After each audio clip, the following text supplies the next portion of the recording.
And good evening, we are back for the first time in a while with Gran Turismo for Randomiser. I am your host, Swishbone, and we're here tonight to do more races to see what we can get in the lottery.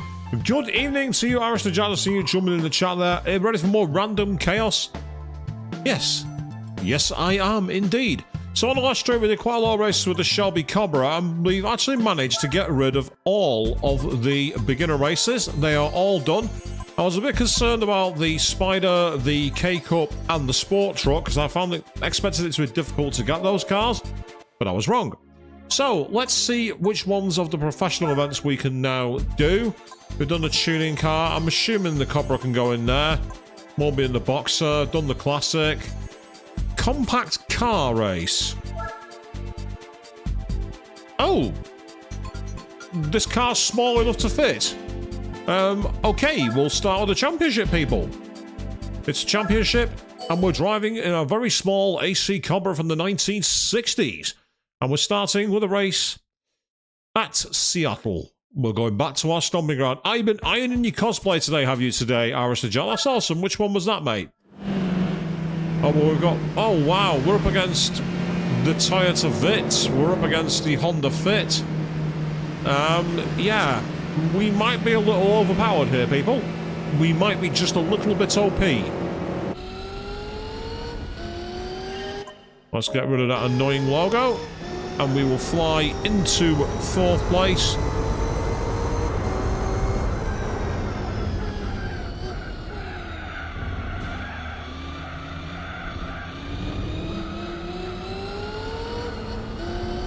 Ah, nice, Sparks, you're getting ready to go to another con this Sunday, are you? Well, that's awesome, mate. Oh, it's your birthday this Sunday. Well, happy birthday in advance, matey. I'll no doubt see you again before then, so definitely give you an early shout-out regardless. That's awesome. Which con is it you're going to? Birthday con, that should be a good laugh.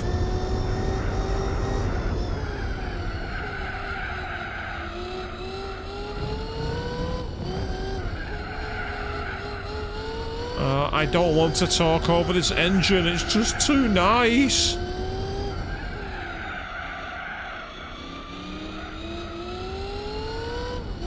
It's also a little bit fast, this car. Look at the lead we've already stretched out over the opposition. Ah, up in Brudlington, are you? Oh, that'll be a nice place to go, up at Brid.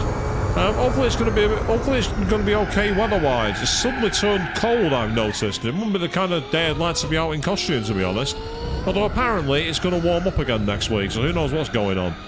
Gotta love the UK, don't you? It can either be freezing cold or boiling hot, or all three at once in the same bloody day. There's a reason we say it's 4 seasons in a day over here, because it literally is.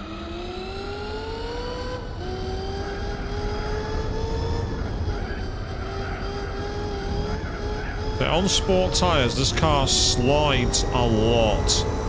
It's fun to drive, don't get me wrong, but you are all over the shop. So you have to be really... You have to drive it in a rather unconventional way. You can't just slam on the brakes, you can't just put your foot to the floor. You have to kind of like try and half coax it. Still, if you nail it, you get a lot of speed. Yes, I got the feeling this tournament's meant to be for, like, you know, little pocket rocket hatchbacks, and here's me in a 1980s supercar. Well, 1960s. And indeed, yes, the changing of the seasons, soon it'll be dark again, and we'll be probably as bitter as ever here in the UK, won't we? Not much will really change. Unless we get a nice little, like, late flurry of heat. We did it last year, to be fair, so who knows, the same won't happen now. The world's in a constant state of flux, isn't it? No one quite knows where we are anymore.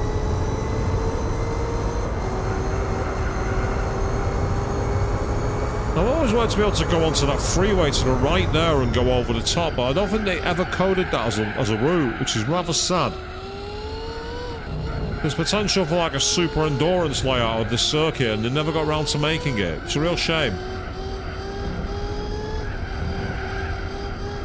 Absolutely, Irish the Jack, yes. The PlayStation 5 Pro was announced last night. You can go on PlayStation's official YouTube channel where Mark Kearney, the basically one of their tech guys, basically demoed it off. And I mean, what's really strange about it is that the price in dollars is $700, yet it's in £700 for the PS5 Pro in British, which basically means we're getting a one-to-one currency conversion. And even the worst airport bureau de change doesn't rip you off that badly. Added to which, of course, you don't get the disc drive, and you don't even get the little stand-up stand. So realistically, it's more like £820. For a console, that's absolutely absurd. My gaming PC with like 32 gigs of DDR RAM and all other stuff to it cost me £1,100, all built in. The only thing I had to plug in was a Wi-Fi adapter, which came free with the machine. And obviously my keyboard and mouse and my monitor, which I already have on my previous computer. So it's a bit farcical that it's costing that much. £300 less than a pretty decent gaming PC for a system which doesn't have anywhere near the shopping avenues to get games is absurd. Like on my PC, I can download PS Plus and use a PS Plus membership. I can get Xbox Game Pass. I can go on Epic's Game Store. I can use Steam. There's so many alternative avenues. It's absolutely insane. Really bad. Meanwhile, good evening, good evening to you, Chris. Welcome to the stream. Good to see you. Long time no see. Would I ever convert back to Microsoft for future console releases? I'll be honest, I don't think we're going to get any future Microsoft releases. I know that they're releasing like a revised digital version of the Series X, but I get the feeling they're going all in on being a Game Pass Ultimate kind of provider via Windows PC and other platforms. If they do announce a new Xbox, who knows? I mean, I've heard middling things about Game Pass which have been good and bad. Xbox Live back in the day was still a fantastic way to play games. Its servers were much more friendly. I will say I like the controller for the original Xbox, the OG controllers. I thought they were brilliant. In some ways they're better than the PlayStation ones because the analog support is prioritised over digital, which has always made it stand apart. My big problem, of course, with the old Microsoft side of it, though, is that their focus on Game Pass has really badly sunk them.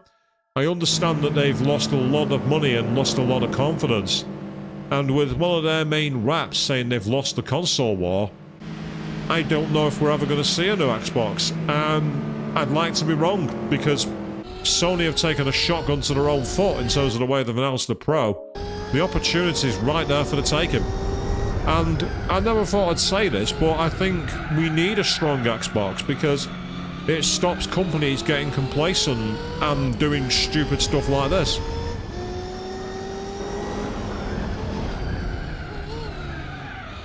They say Microsoft badly hurt themselves with the way they launched the One. No matter, the Xbox One absolutely tanked them and they've never really recovered. Despite doing some very good ideas, like their management of backwards compatibility was amazing. What you could do with the Xbox One X and the Series X was superb. Being able to play games from the 360 era in 4K with 60 frames per second. You can't even do that with some PS4 titles. So it's mad, absolutely mad. Yes, get me on my soapbox, get me ranting, people, you all want to hear this.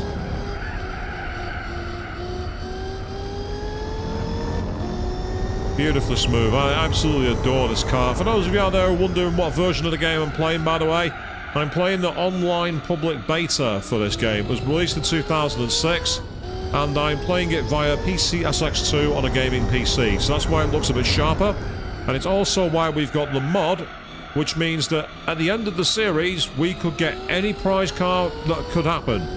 We could get the best car in the game, like the Formula Gran Turismo, or we could get something as rubbish as the Ford Model T. Who knows what we're going to get? But of course, first, we have to win the championship.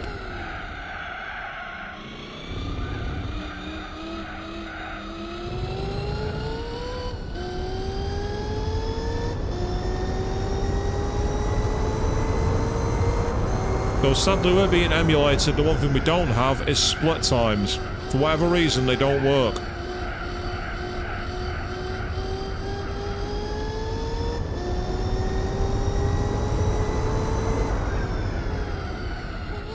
Yeah, I can definitely agree with that, Chris. I really can, because I think a lot of games companies now, they focus a lot on output, on the graphics.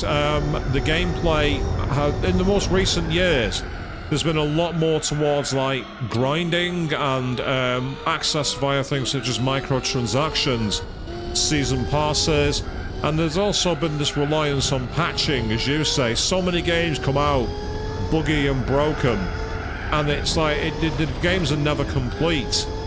This game that I'm playing now, it was released once, that was the end of it. Gran Turismo 7, by comparison, is up to its 50th patch, 1.50. How can you have a game that's been out for 2 years have 50 patches? That's absolute insanity. Oh, it's a service, we're going to give you new content.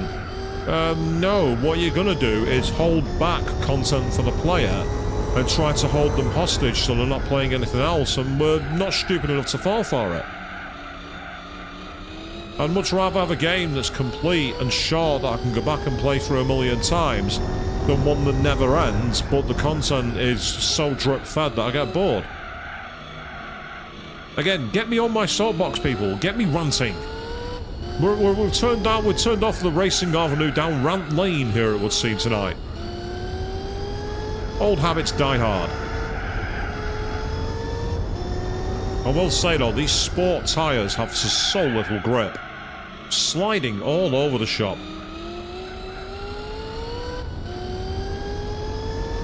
Ah, yes, Chris. I played F1 24, because, not 24, 23, sorry, because it was a PlayStation Essentials title. I played it for barely any time. I just did not feel it at all. It just wasn't much fun to play. There's something about the older F1 games that feel more like an actual game. I feel like I'm doing something with them. Going back to F1 2013, for example, and playing in the classic races between the seasons, the online connectivity seemed a lot better. I don't know, there's just something about the modern ones that don't feel very much fun to play. And as you say, patches often might screw up the physics or mess up the game code. I played Final Fantasy VII Rebirth, and at one point, one of their patches broke a side quest, where if you achieved the goal, it didn't count as completed. Which for a while meant game progression was locked, which there's no excuse for. In the modern era, there's no excuse for that. Basic playtesting can fix it.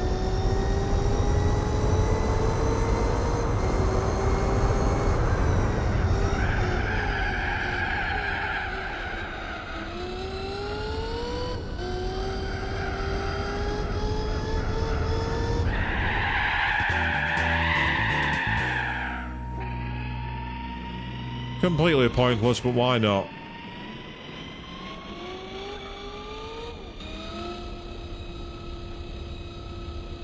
I've not raced online for years, cross me. Like, well, I say years, it's literally 2 years. I tried a couple of the sport races in Gran Turismo 7, and I just got so annoyed at the user interface, at the constant lag issues, and it just made me think, I'm not having fun playing this.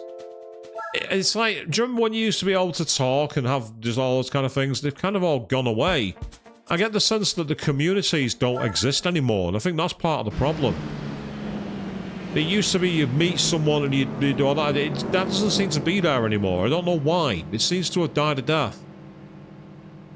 We've got so focused on trying to build our e-sporting career resume that the actual reason we played online to hang out with mates kind of seems to have fallen by the wayside. Oh. What a stupid place to put a VW on the racing line very slowly. Come on, get out of my way.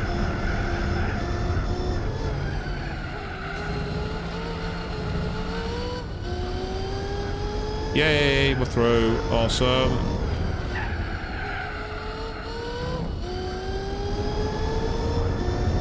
It's a bit unfair that this car is allowed in this event, because all the others are driving basic family hatchbacks, and I'm here in a 400 horsepower like V8 muscle car. But the rules were less than 4,000 millimeters. This car is less than 4,000 millimeters.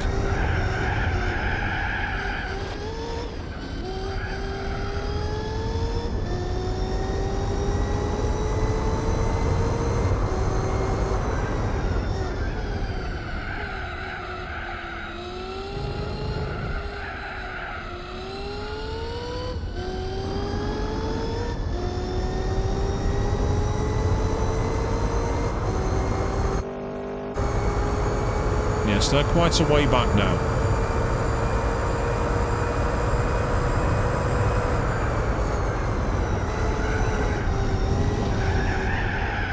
Whoops, nope, that's wide.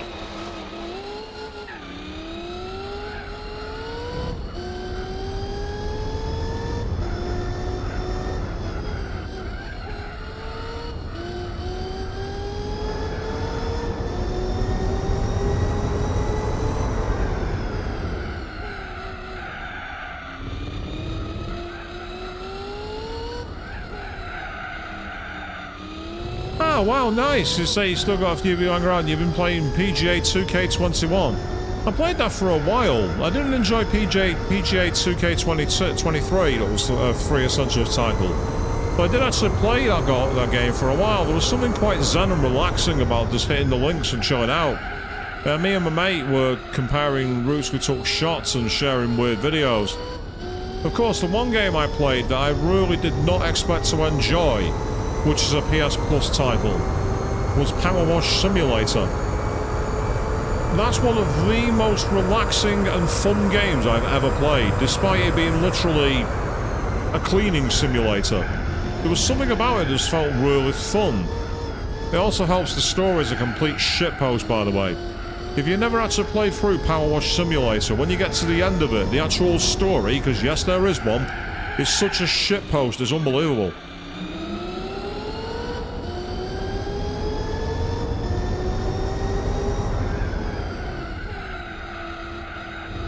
Plus, I appreciate the fact that I could go and clean Avalanche's hideout in Final Fantasy VII in Midgar, but thanks to one of the 3 DLC packs.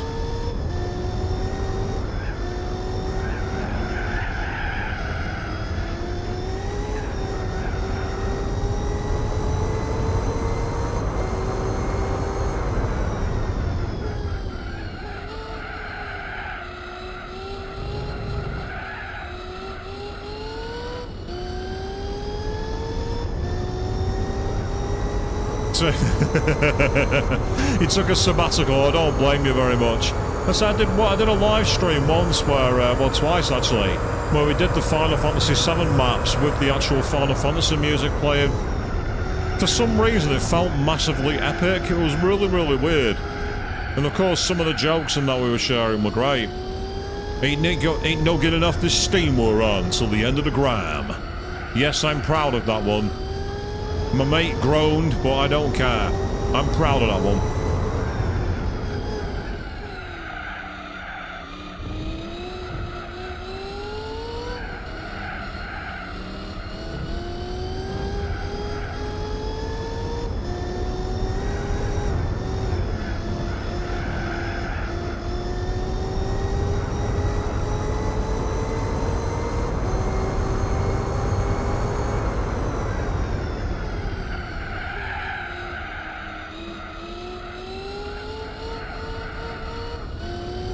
I think there might be 2 more races after this, possibly 3.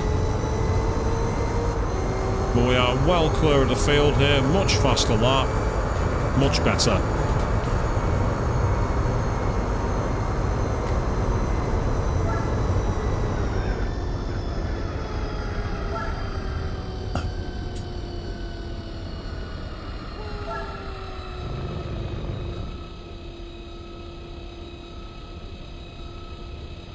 There's just something about that car lineup.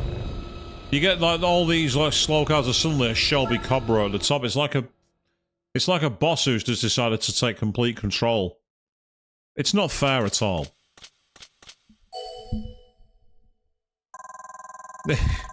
I'm not sure that'd help, to be honest, Chris. A 20-second stop-go penalty, I'd probably still win.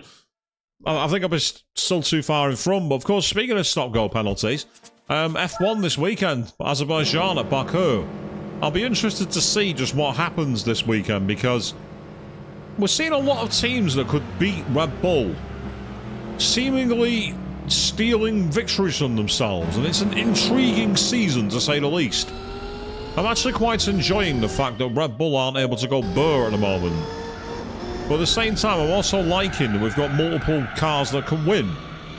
It's like for the first time in about 4 years, the sport is really interesting. We'd needed that for some time.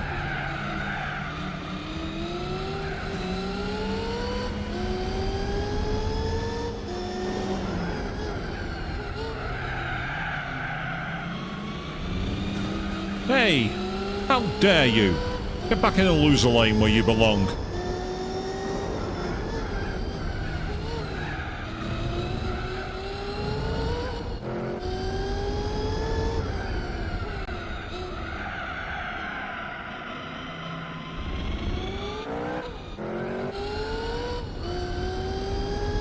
You can hear the tyres like swirling and squirting as it's just trying to get all this power and torque down, and it just does not have the ability. Yeah, it is interesting actually, isn't it? See, Max, he's not quite as big a baby as he used to be fair. He's been quite mature about it in some ways, where he said, you know, we're not going to be fast enough, we're at the back of the field. And it was interesting to hear him saying that neither championship is in range right now. I find that quite refreshing from him. He's been quite honest about it, saying that the team needs to do a much better job. Of course, one of the rumours is that apparently Red Bull are the team that have been caught using this asymmetric braking, I think it's called, where you can have different forces side to side. And it's basically, because it's been stamped out, their car is now massively, massively slower. Of course, it's all speculation. The only people who know are the people in the teams.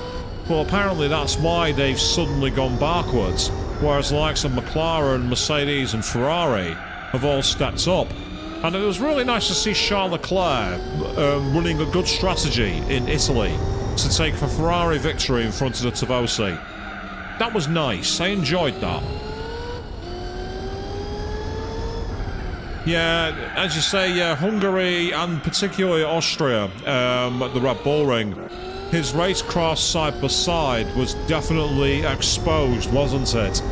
Well, I think when you're so used to dominating out in front, you do kind of get this, like, almost sense of entitlement to the road. I mean, look at Sebastian Vettel when he was driving for a Ferrari, and he actually crashed deliberately into the side of Lewis in Azerbaijan in 2017. I think there's this sense of, I've been a victor, I deserve this. And it's like, well, maybe you were, but right now you're not at the front, and you've got to drive in a sensible, reasonable manner. And I think that's where, if he's going to get the chance to win the title this year, Max, he's got to keep his head down and maximise those chances and get as close to the front as possible. If you remember in 2006, when 2005, sorry, when Fernando Alonso won his first title, in the second half of the season, Kimi Raikkonen's McLaren was miles faster, but it was a lot more fragile. And because Alonso kept his head down and accepted that he was half a second a lap slower, he wasn't going to win, so he had to maximise where he finished. That meant he won the title. And that's exactly the same mentality that Max Verstappen has to channel. In many ways, he has to go back to that mentality. Oh, no, I'm sorry. You can't compare him to Ide, Ragnarfan and Maldonado. That's not fair. That's very, very unfair. You can't compare Max Verstappen to Yuji Ide.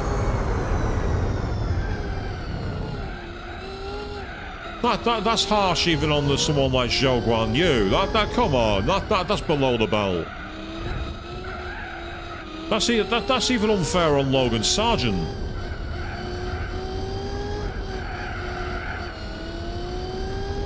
We wish him all the best in his future endeavours.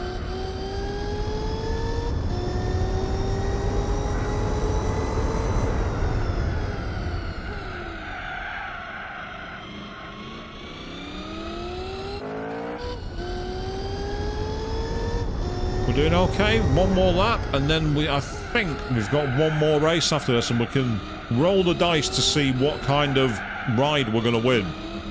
I've no idea what this car is, because the way the randomizer mode works is essentially that based off your name, the cars are random. So some names are luckier than others, apparently. What are my thoughts on Red Bull with the Perez situation? I will be very honest, I'm surprised he kept his seat into next year. Given the performances that Liam Lawson showed for AlphaTauri in the races he did last season, the relatively decent performances of Tsunoda this season, Ricciardo hasn't been brilliant but hasn't been bad, and given there's a few other drivers who are going to be out of contract thanks to moves in the market, the likes of Kevin Magnussen, the likes of Valtteri Bottas, I'm really rather surprised that he's kept his seat. Now, to be fair to Perez, he did okay at Monza, but in general, he's been somewhat of a lame duck. One of the rumours I've heard is he was retained because he sells a lot of merchandise in South America. Now, if that's the case, then that's pure, basically, financial nepotism. And obviously, if you're losing hundreds of millions because you're not winning the constructors and they're making a couple of dozen millions through merchandise, overall it's still not a good look. I say, I mean, Perez is not a bad driver. He's managed to do what Albon, he's managed to do what Gasly, he's managed to do what Kvyat, all them didn't do.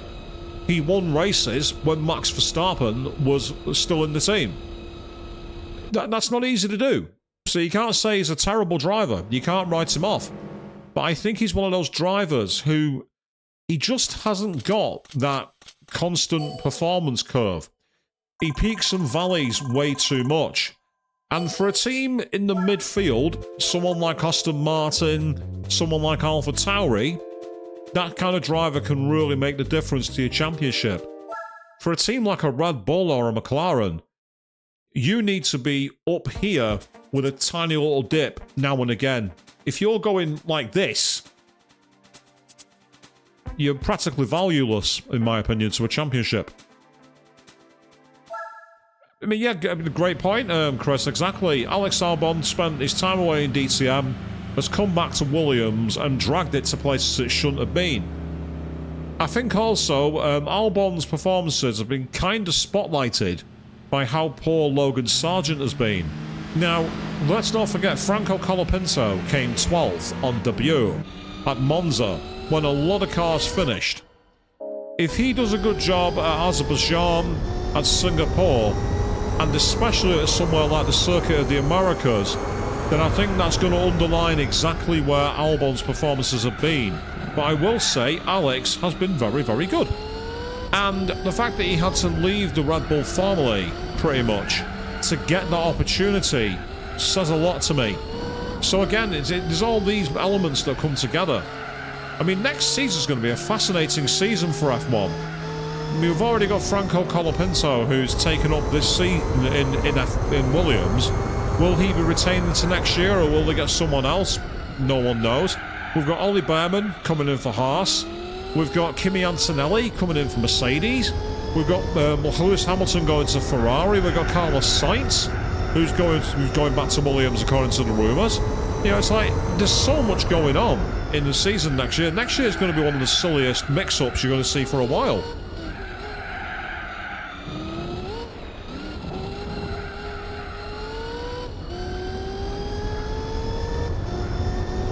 In terms of this season, I get the feeling that the McLaren are odds-on favourites to win the Constructors, so long as they can keep getting these podium finishes. Even if they don't win every race, the points they've closed on Red Bull and the points they've opened over Ferrari and Mercedes makes them the favourite. Yeah, Sainz and Albon confirmed at Williams, with Ocon and Behrman being confirmed for Haas, and we've already had, as I said before, George Russell and Antonelli being confirmed for Mercedes. So there's so many drivers at the moment who don't seem to have anywhere to go. We've not heard anything about Kevin Magnussen. We've not heard anything about Valtteri Bottas. We've not heard anything about Zhou Guanyu. We know that Hulkenberg's going to basically the final season for Sauber before they become Audi. Who's going to join him there? That's not been confirmed. There's so much up in the air at the moment that we don't really know exactly what's going to happen next. But I'm all for it. I'm here for it. I like the fact that we've got a real sense of anything can happen. And then, of course, we've got Adrian Newey joining Aston Martin and being in a position to have inputs to their 2026 car. So write off Fernando Alonso and Aston Martin at your peril is my advice. Write them off at your peril. With the budget of Lawrence Stroll, the new facilities of Aston Martin, the genius of Adrian Newey, and the ability of Fernando Alonso, they could be a team who come right to the top of the wave very, very quickly. But then again, we've also seen some flashes of false dawns. Look at Williams in 2013. Everyone thought they were back to their championship winning ways. And now look at them. Oh, well, that's amazing, Chris. That's so cool. So, you know, mate, it was not only interviewed relative Ollie Behrman, but was actually interviewed Ayo Komatsu, the team principal of Haas. That's fantastic. That's so amazing. What was the story behind that? Was it for, like, radio, the press? I'm curious. I mean, it sounds awesome either way. It's fantastic.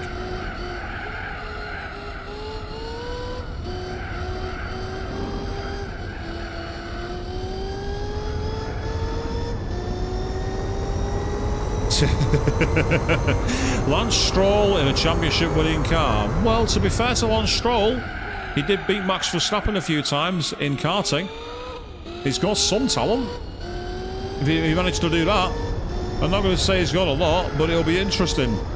How nepotistic would that be, though? If Lawrence Stroll makes it so that his son is world champion by nerfing the car around him.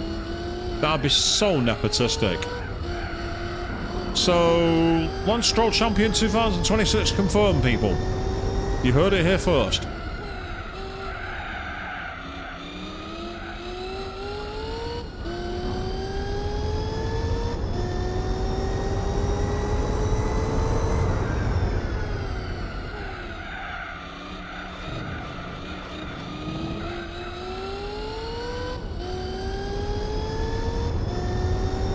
This has been a bit of an annihilation here. We are quite a bit faster in the field. But that's okay, because I'm entitled to take part in this race.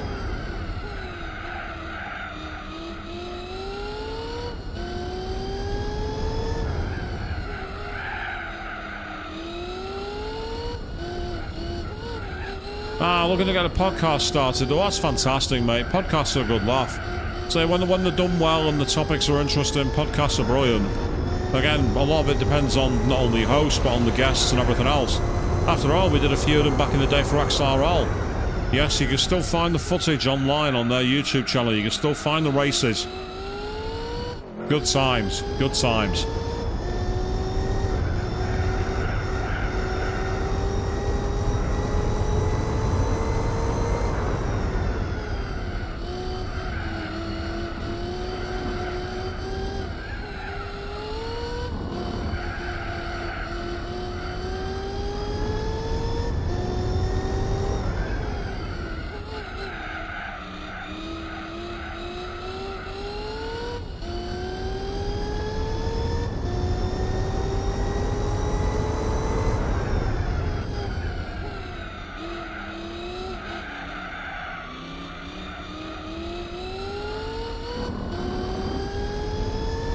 Are we going to set a new fastest lap?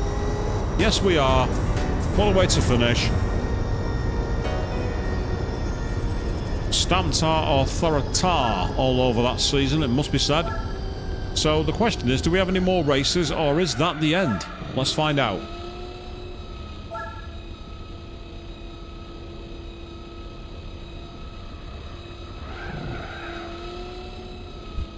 That's amazing, Chris. I had no idea. That's so cool that you managed to get hold of the Reverend 10 years later after his win and a couple of the Williams engineers and that. That's amazing. That's fantastic. That's so cool.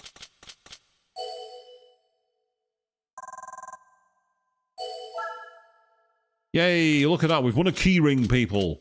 Yes. Oh, yeah, we're rocking here. So we have the money. The question is, what's our prize car going to be? It's time to roll the dice. It's a random car. It could be anything. Here we go. Drum roll, please. Oh, nice. We got a Mercedes-Benz SL from the 1990s. Very sleek machine. That could come in handy for the manufacturers tournament, that.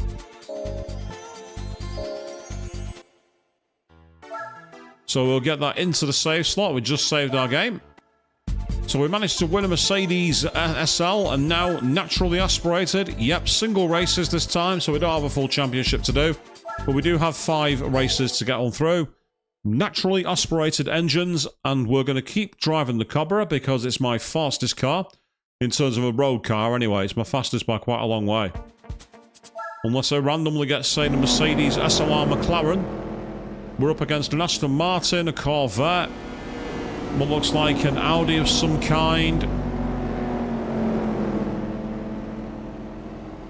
I think that's a VXR Monaro and a BMW, I think.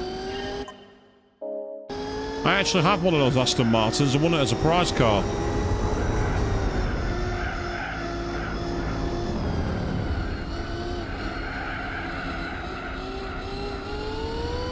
And we're doing the full course here at Sears Point. Yep, Infineon, known more commonly in America as Sears Point in California, Sonoma, USA to be exact. Oh, it's the Monaro versus the AC Cobra. Oh, very, very twitchy. Got away with it though.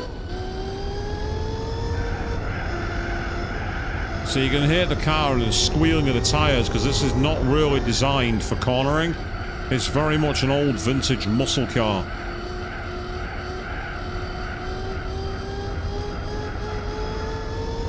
No, this game calls it Infineon Raceway, but I know it as Sears Point from all the various other games I've drove it in.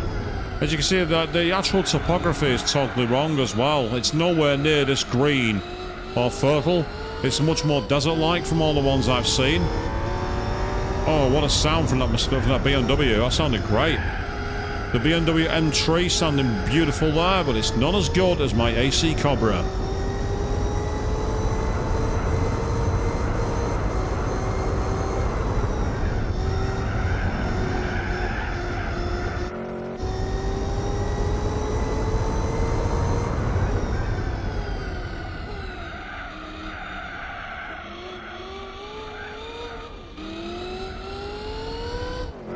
Yeah, beautiful.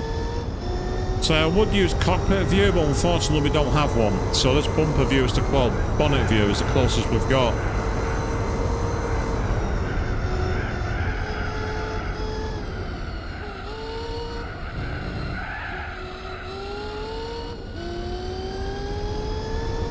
As we pay attention to the map, trying to make sure we don't give too much in the way of a lead.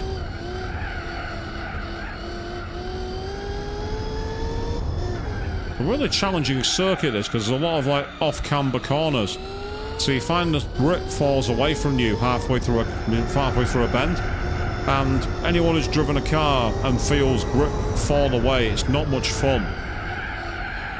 It's why corners being cambered in is better than corners that are cambered out. Anyone who's seen the changes made to Zandvoort with the likes of turn 3 and the final corner, the amount of ability it gives for different lines and different speeds is unbelievable. Just about legal.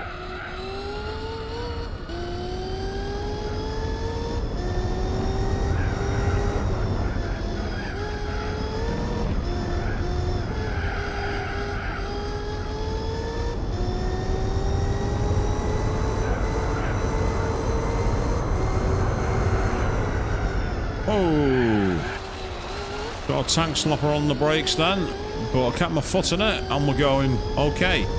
Cost us a couple of seconds. Time I've not really got I can afford to lose that, but I'll have to take it. Not much I can do.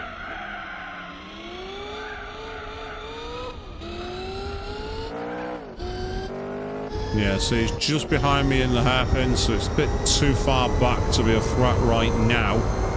But we've got one more lap, yeah, so let's keep it together. Nice drift. It wasn't fast, but it was nice.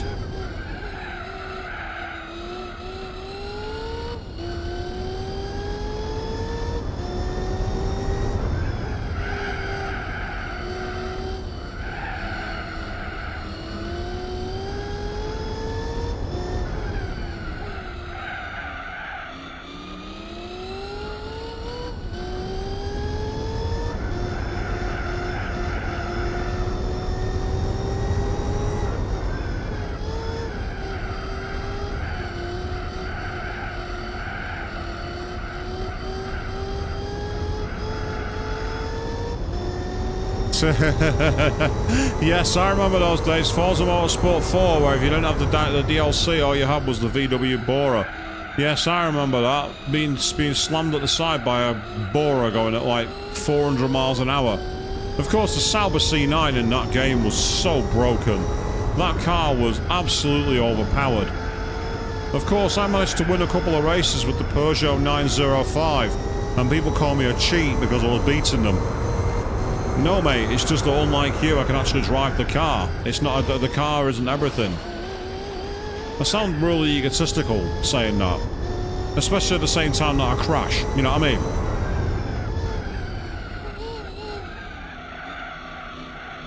I was very much average when it came to those kind of games, but that's all you needed to be online sometimes.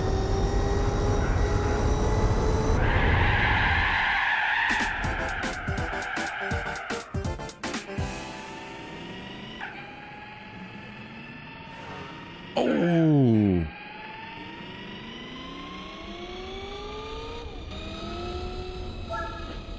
Oh yeah, it was a fun car to drive. I think I ended up getting it eventually. I can't remember how I got it. I think the car park that it was in got reduced to something daft like £1.29 or something silly like that. No, it wasn't F1, so it wasn't F1 2011. I think it actually was F1 20... I think it was F1 2012. And I didn't have the world record, but I had a lap time right near the top. However, it wasn't legit. You see, on that version of the game, they didn't code the final chicane section properly at Sector 3. So you could actually do the old layout where you went straight through the corner and skip the final chicane. So me and about 100 other people did it, and then they patched it out, but they didn't fix the leaderboards. I heard about it online and I didn't believe it. I thought it was a fake, but I did it, and then a few times me and mates did it in online races, and everyone was like, how are you so fast? And then finally someone watched us and was like, oh, you absolute... threw a load of stuff at us and then started following suit. So I think I was in like, the top 16 or something stupid like that. But as I say, it was not legit. Not legit at all. Oh, what the hell? I just got bum drafted. The Corvette hit me on the backside. But the problem is, I've got no grip on these tyres. I can't plant the power. That's the problem I've got. So this is going to be a challenging race, this one. Because the car just doesn't have the grip to hold itself in a line. It slides so easily. In the corners, it's not ideal. It's great on the straightaway, but in the corners, it's pretty ordinary.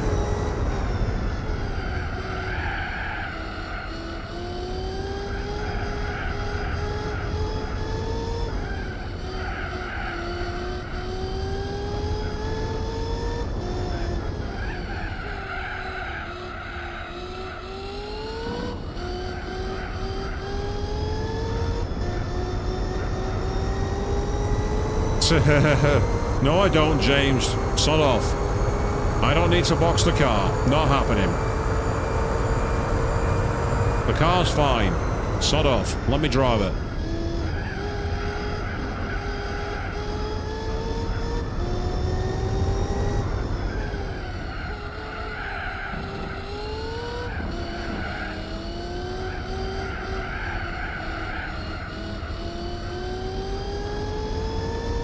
Yes, good old Kimmy. Yes, I know what I'm doing. And to be fair, he wasn't wrong. He won the race for them, and then won the race after that in Australia, so we kind of shut the engineers up that day, it had to be said.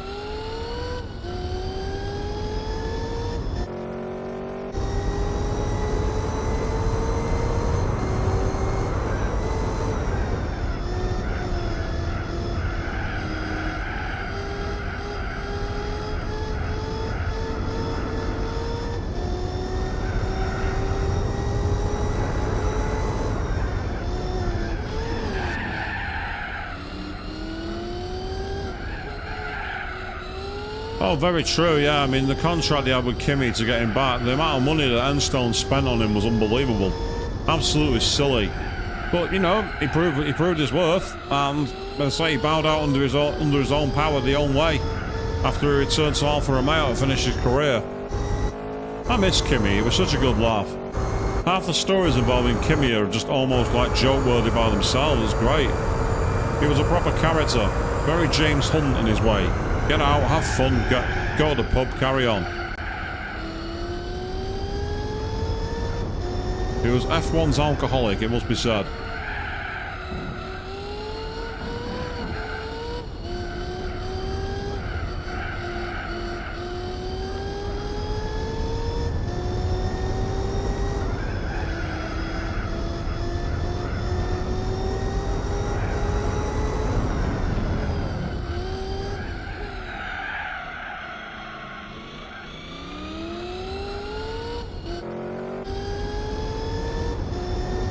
Yeah, this is looking good.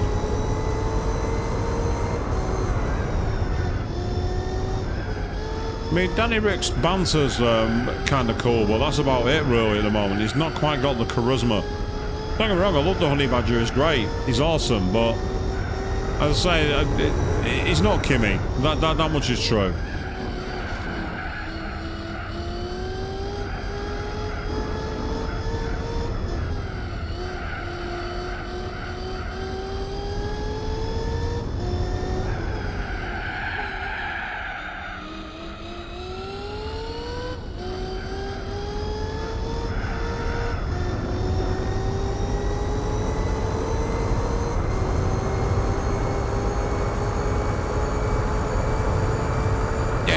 There we go. Another race in the bag.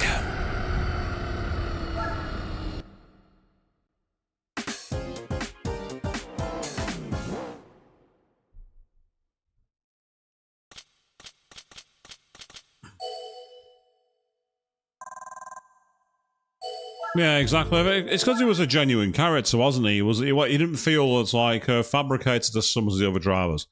Kimi was very much a one of us, go crazy, have fun, do high speed, not give a care in the world, just get out there, thrash the car, go home. The fans respected that. Oh, now we're doing the full version of Twin Rim Motegi. So we got the full course, which is a bit more annoying, it must be said. Still. Oh, someone's driving the Pagani Zonda. Someone's turned up in a sodding Pagani Zonda. That silver car in the middle, we've got a Pagani.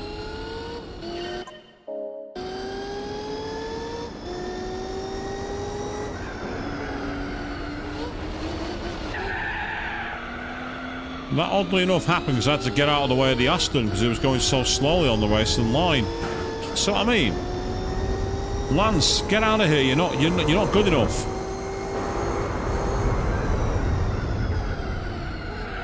Well, the Pagani's in the lead, so it's now up to me in a 1960s muscle car to chase it down. Here we go.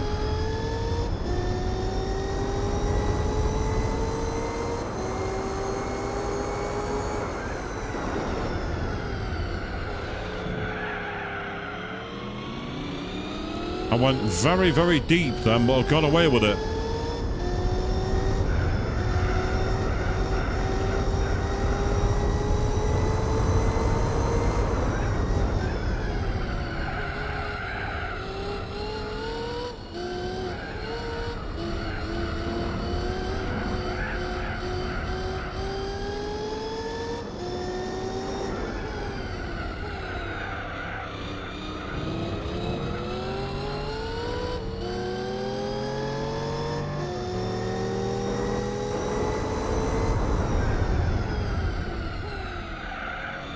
You might have 6 litres of Mercedes power, but I've got pure American brawn. Come on.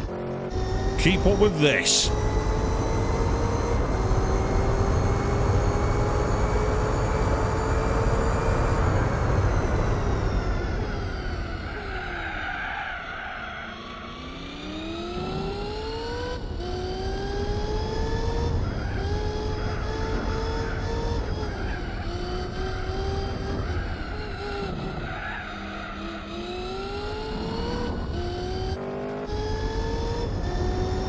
Yes, get back in the gyms on the boy.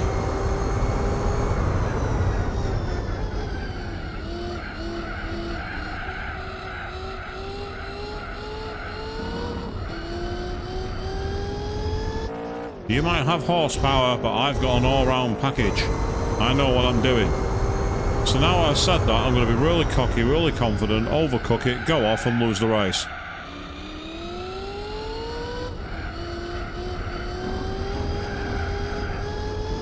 A little bit of a drift there, but that was okay.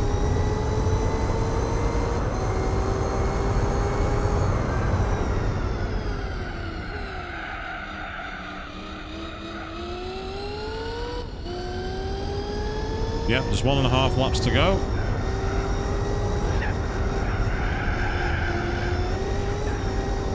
I dipped my toe on the inside then, so I felt the grip go, so I had to go a very unconventional line. Kind of got away with it though, strangely enough. I almost had to take a rally car line to go through that then. And rally driving in an AC Cobra is not the smartest move. It's not the worst, but it's not the smartest.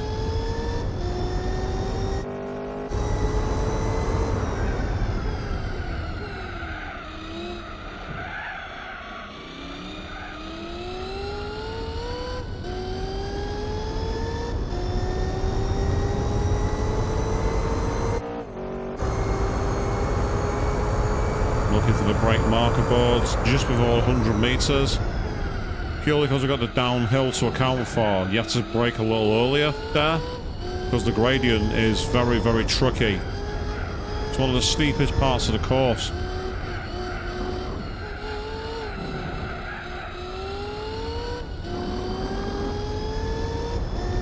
That was very nice indeed. And wow, we got a huge lead now. Absolutely gigantic lead.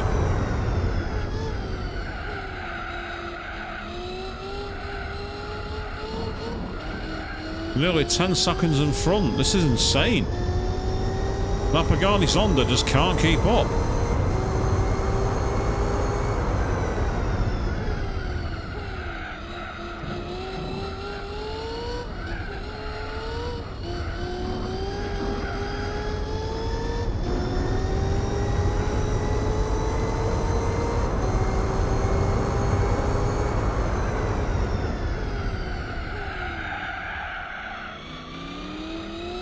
Felt the car lose grip halfway through the braking zone, but managed to arrest it thanks to a little bit of application of the power.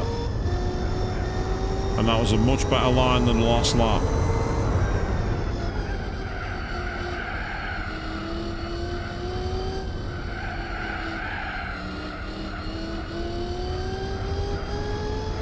So for a PS2 era game, this looks fantastic. Came out before the PS3, this did, and it looks beautiful, absolutely beautiful.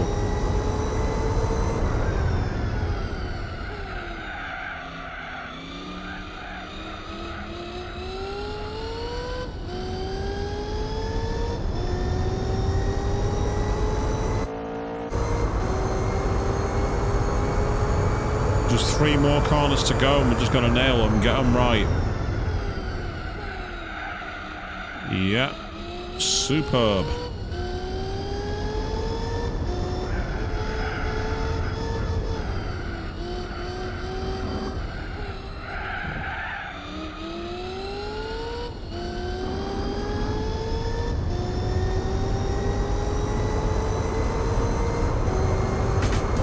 And a victory. Oh yes. Let's see how far behind the Pagani Zonda, a car 37 years after the Shelby Cobra, and it finished. 15 seconds. It said right at the end then, 15 seconds. So on average, we were 5 seconds a lap faster. That's a pasting. That is an absolute pasting.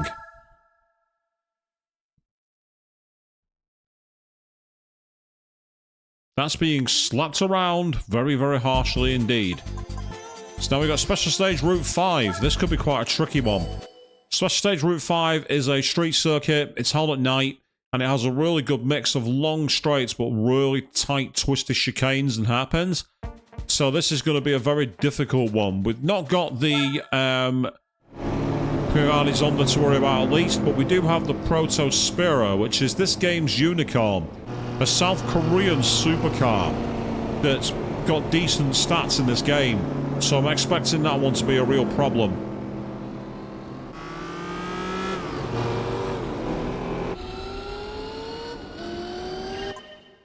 We've also got an NSX, and NSXs are very, very OP in this game.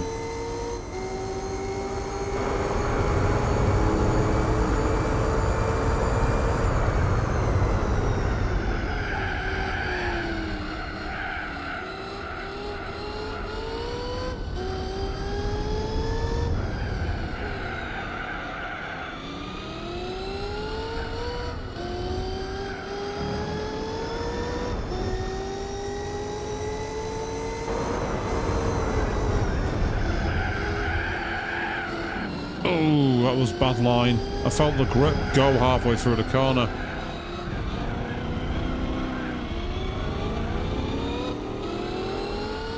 Oh, here we go. It's an AC Cobra versus a CVR Speed 6.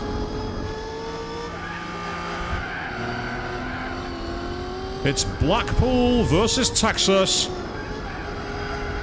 Yeah, there's a line you never expected to hear in a show, did you? Blackpool versus Texas. You might have your horses and your lassos and your cowboys. Yeah, but have you got fish and chips in the arcades? Yeah. Now you know what you're up against. Of course, speaking of Blackpool, next month I'm going to be there for the Play Expo at the Norbrook Castle, a gaming convention held every year. I will be there, and I'm looking forward to it.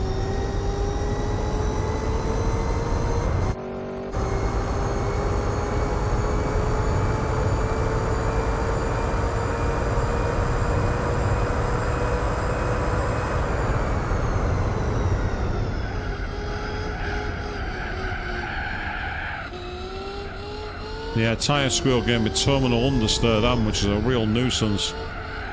So this car is not really designed for the tight, twisty city streets. It's much more for cruising down the old coastal highways in California and Reseda and Wisconsin and any other American place you want to name. Nevada.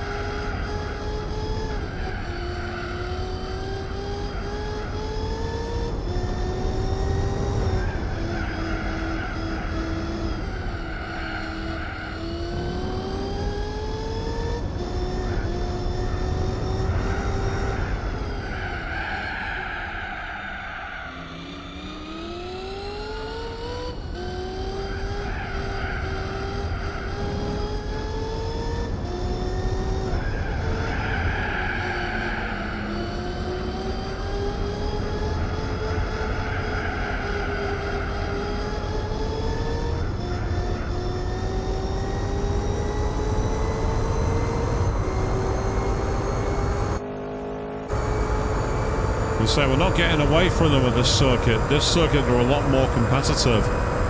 Not that that's a problem, you just have to be prepared to work harder.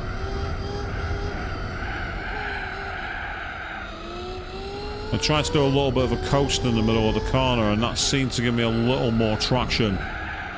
Only a little though.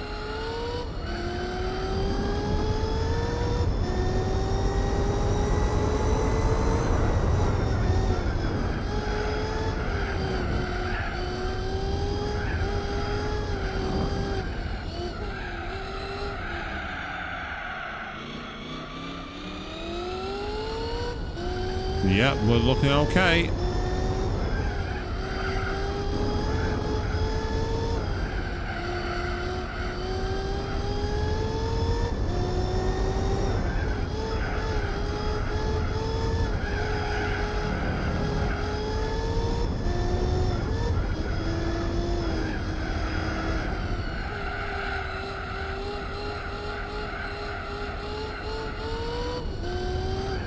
Did you hear the engine sound then?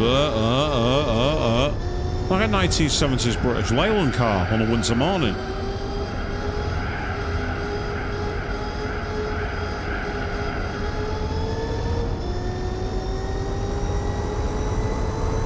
But unlike a 1970s British Leyland car, we have speed.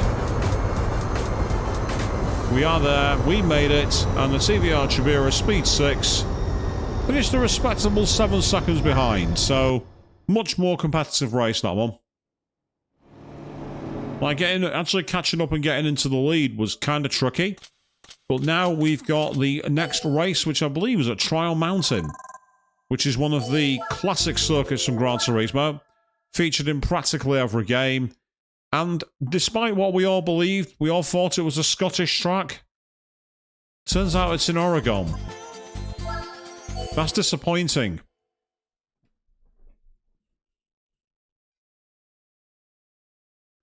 It appeared in all the British tournaments in the Classic Series, and it featured the Nessie, and yet it's not a Scottish circuit. We're on Spira, Audi, Mercedes, Chevy Camaro, and a TVR Chabira Speed 6. So there's a collection of both European and American muscle cars here, but the Cobra takes the lead at turn 1. Just goes to show how grid starts make a big difference in this game. Grid starts make a huge difference to the rolling starts. You don't have anywhere near the disadvantage.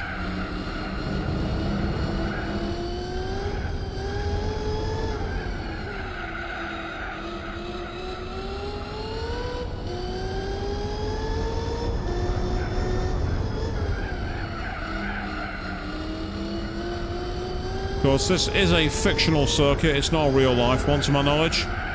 It's a shame because it's so cool. I like that. I love all the tunnels and the presence of the trees and the overhanging shadows. The sheer change in elevation is actually an excellent circuit. It really is. Although in GT7 they butchered it by replacing the final fast sweeper chicane with a really awful pair of hairpin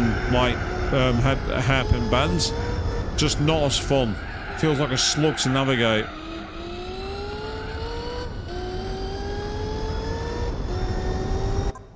So you can't really see it, but when I unpause the game, you'll see two blokes in a boat. Get ready.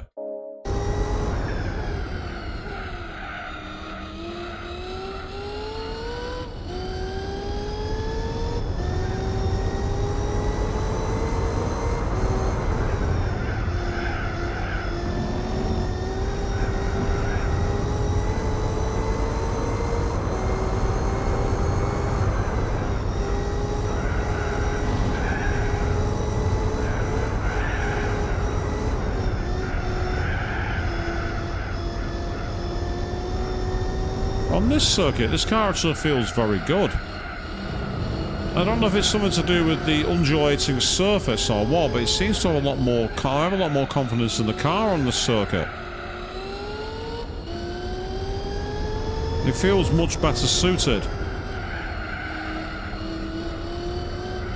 Not that I'm complaining.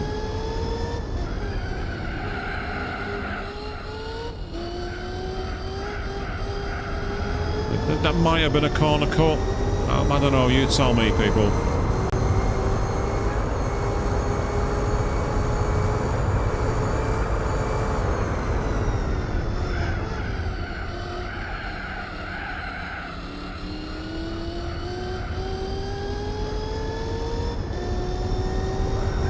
So we're almost there. We'll be able to find out what our next randomizer car is going to be. And amazingly, we've already been on air for just over an hour. Doesn't feel like it.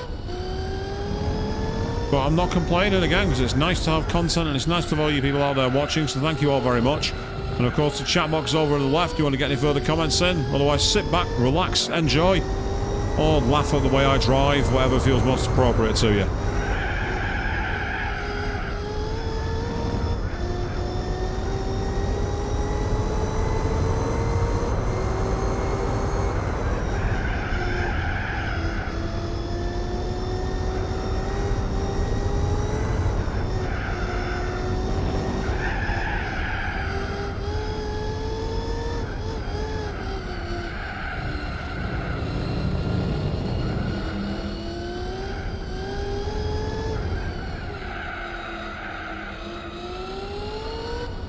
So in a way, that it feels like a very nose-heavy car, this, and if you can get the nose in, it actually does a very good job in the corners. But it's also kind of awkward to drive at the same time, because it likes to get very squirrely on the braking. So you never quite... You never quite know where the edge of the car is. You're trying to find the knife edge, and you're just dipping your toe slightly over the line, and it will eviscerate you. It's one of those kind of cars.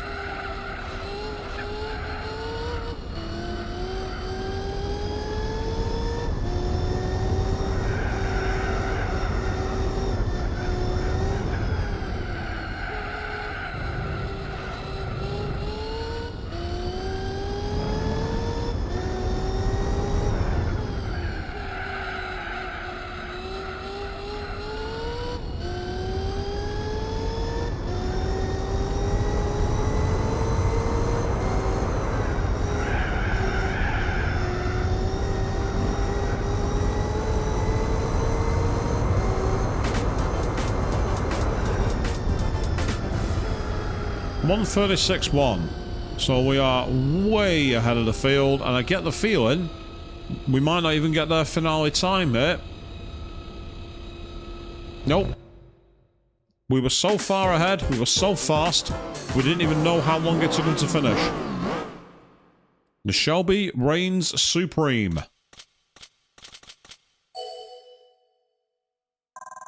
So far, we've not bought a single car, and that is the plan. We're planning to not buy any cars. We're trying to use only the prize cars at random.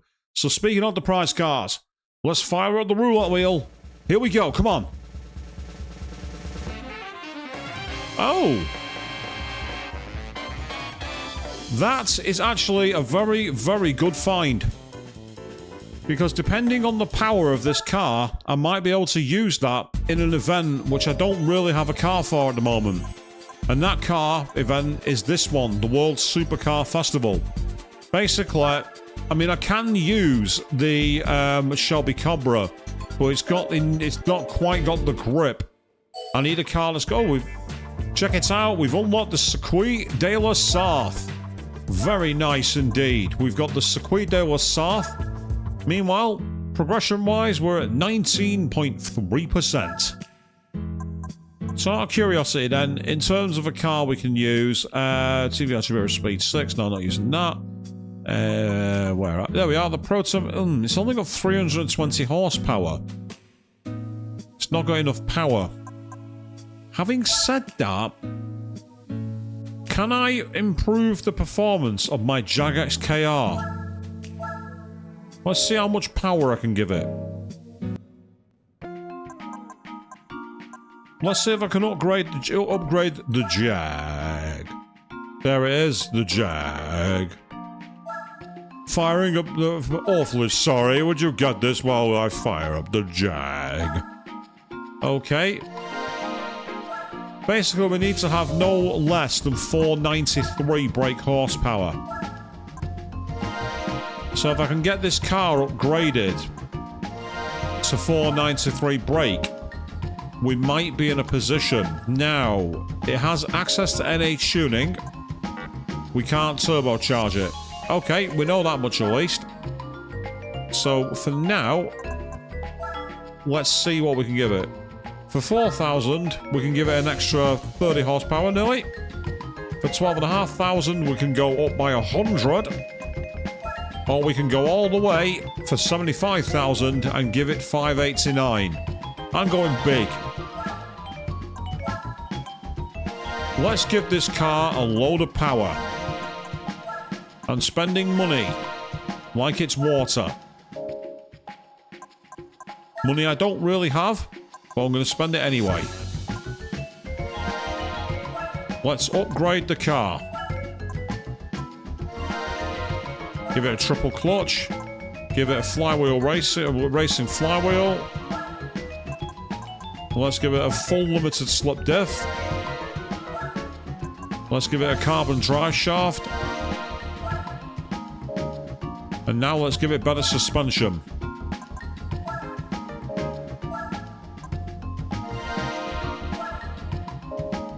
Finally, tyres. We've currently got sports mediums. I'm going to get some softs, but I don't know if I'm going to equip them. It just depends on what the level of the performance of the circuit is. So we've now beefed up the Jag. We've beefed up the Jag. And we're going to see if we can win the Supercar Festival. There are 5 races, and we start at Seoul Central in Korea. So the limit for power minimum was 493. We are 120 odd more than that. So we got a lot of power. The question is it going to be enough? Looking at the cars, I've got the Cizeta V16, a Pagani Zonda, the Carlaway C2, the VW V12, the W12 Nardo, and the Nissan R390 road car. So we have some serious competition here, people. Some brutal competition.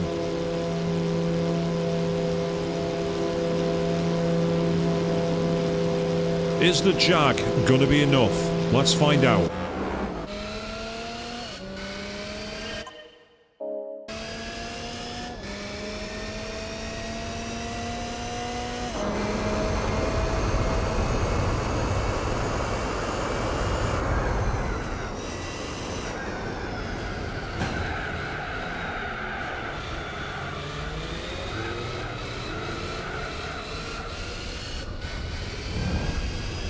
Yes, British ingenuity outdoes German supremacy.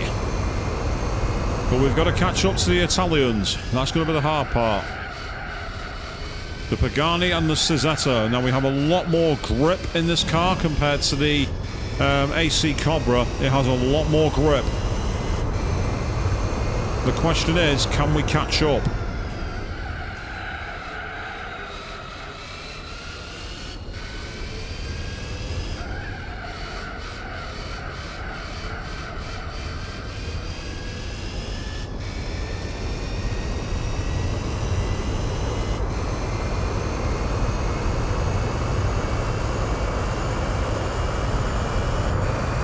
We've got another 6 laps yet, so let's not write ourselves off. It's still early.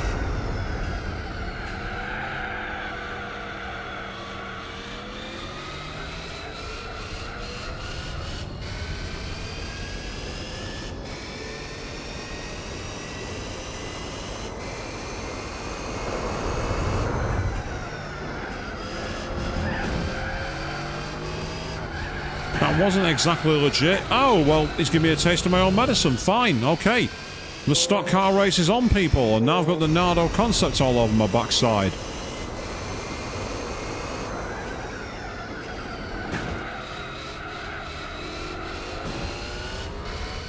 Jammed on the brakes too late there, matey. I went into the back of you as a result. But now the Pagani has pulled away. This might be harder than I thought.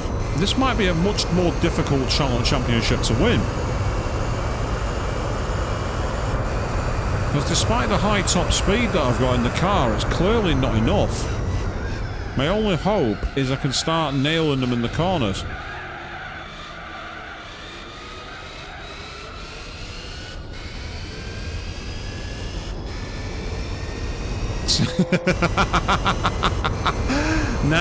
Now, let's be fair. We're not doing barrel rolls of fun here, Chris. Don't start calling me that. That'd be unfair. We're not doing the barrel rolls of fun video, for those of you who've seen that back in the day.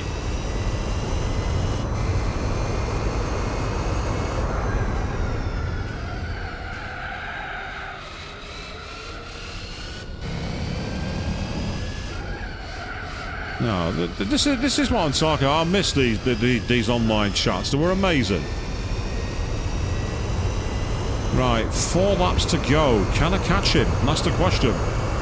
Oh, tell me about it. Amazing fun, dude. Absolutely awesome. We had some right fun.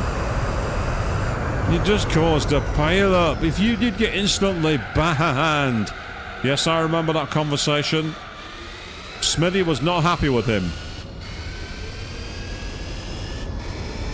Shout out to you wherever you are, Smithy.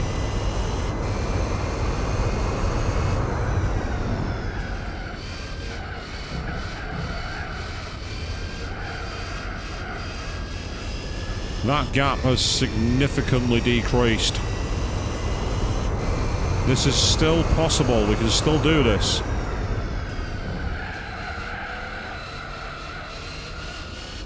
Yeah, very true. The amount of times they clashed, I'm not surprised. He wasn't too impressed. I'm going to say, I'd like to think that Adam learned. I really do. I'd like to think that he learned. But I've not seen him in years, so I won't be able to tell you.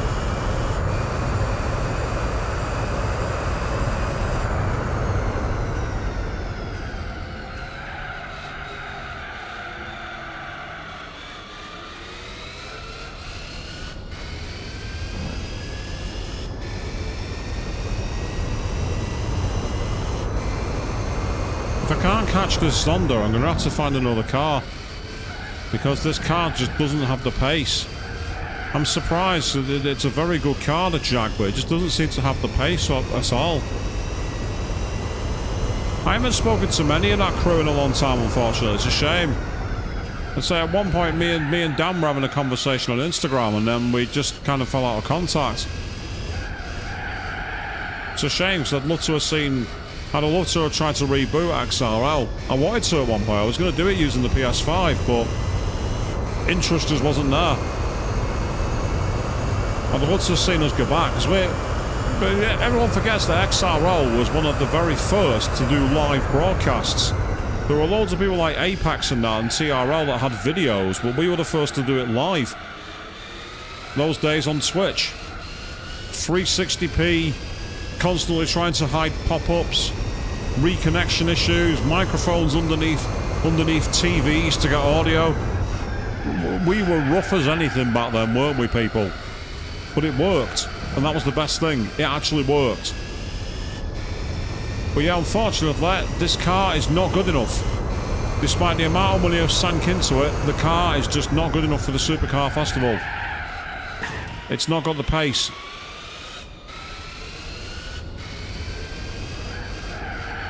It's a shame because it's a really nice car, the Jag, but it just doesn't seem to have enough bite or grip.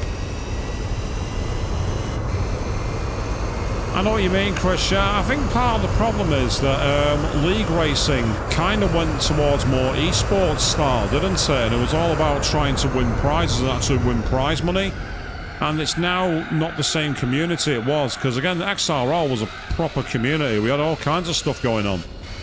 We had those really rather cool, like, you know, competitions and the quizzes where we were trying to drive around tracks on slicks and answer F1 questions to get time back. We had the interviews and all that kind of stuff, but I think part of the problem as well is that with the games becoming far less reliable and the connection issues, people started to lose interest.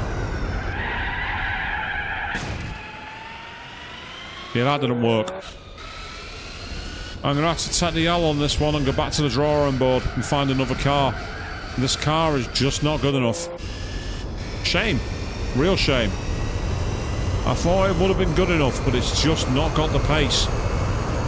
It's lacking something. There is one other car I've got in my back performance, in my garage, which I unlocked from the license test, though.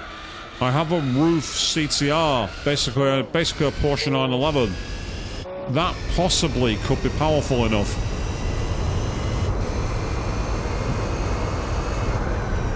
Because as much as I love the Jag, it's just not got the same level of performance.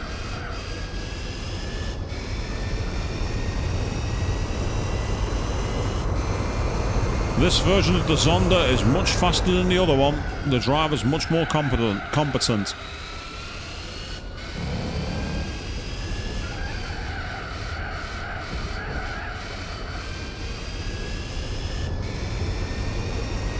We'll take the second place prize money, but that's all we're going to get from this one.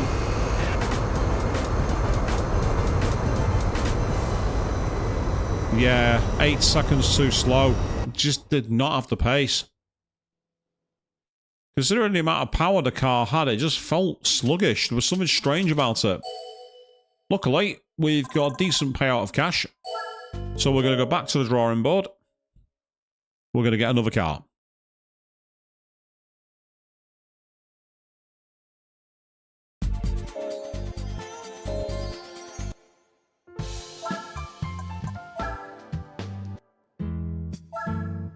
Yes, I like the Jag, but it's not quite got what I need. So let's try...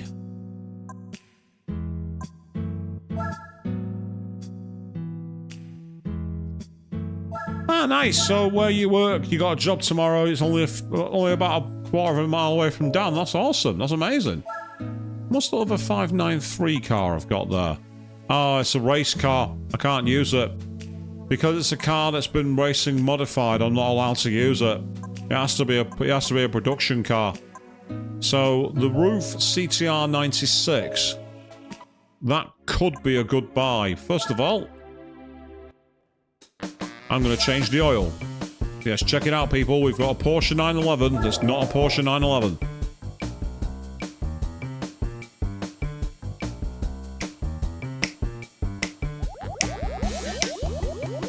Yeah, you can hear the snapping, the wonderful jazzy tones there, people.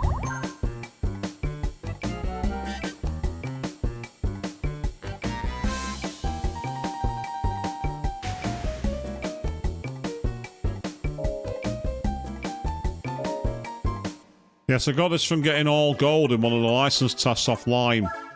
I tried recording it and my recording didn't work, which is frustrating. There it is. Porsche 911s. Even though Porsche at this time had an exclusivity deal with EA, Gran Turismo found a way to get them into the game.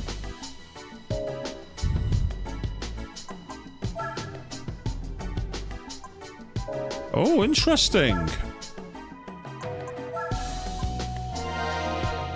Agreed, actually, yes. Where are the quirky graphics? They seem to have disappeared in that way, don't they? They have the same level of charisma.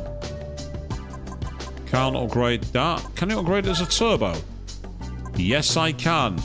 I can either spend 43,000 to give it 680 horsepower, or 85,000 to give it 934 horsepower. Yes, please. We're going to have a 900 horsepower behemoth. We're going to have a very, very, very, very, very powerful car. Fingers crossed, it's actually good. We can also reduce some weight. We're really making this a light machine. This has a chance. I may actually have to get some hard tyres, but I won't fit them.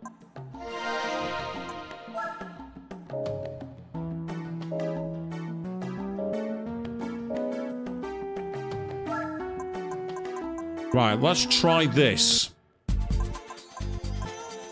We can also use it in the Turbo Sports race as well, I think. Yeah, we can use it here too. That's the National B license. You know what? Let's go for a road test in this series first. And we start at Fuji Speedway. We have a 900 horsepower turbocharged monster. This gives us a great chance. The Fuji Speedway.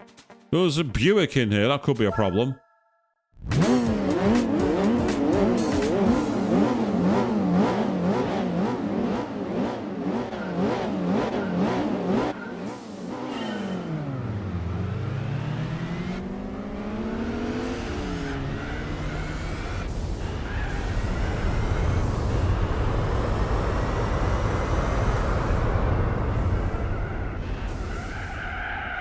Well, it's not got the instant torque I expected. It's got quite a lot of turbo lag.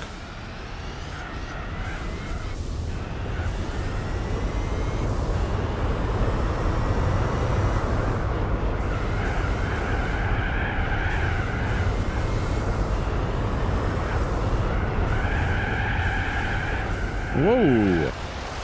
Then it's got a lot of... When the turbo kicked in, then it threw me off the circuit. It's almost like it was struggling to cope with the power.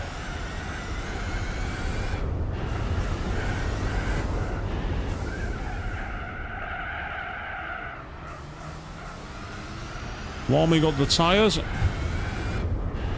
Unfortunately, you can't equip race tyres for these races. You have to have sports or standard tyres. As I say, racing tyres will make this car a lot better.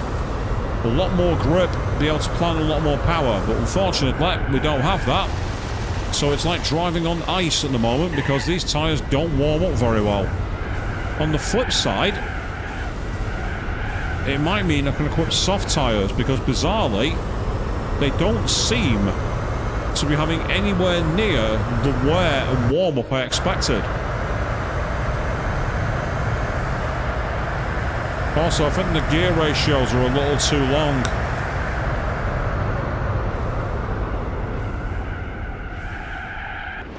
Wow. God, this car is an animal to drive. Despite having four-wheel drive and nearly 1,000 horsepower, it's got very floaty conditions to it. And I say, I think the gear ratios might be a little too long, so I need to change that.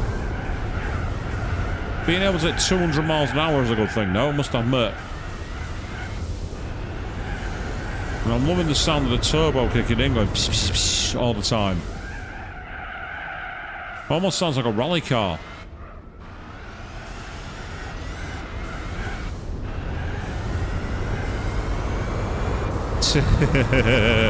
"900 horses, but the brakes ain't one." Very true. Very, very true.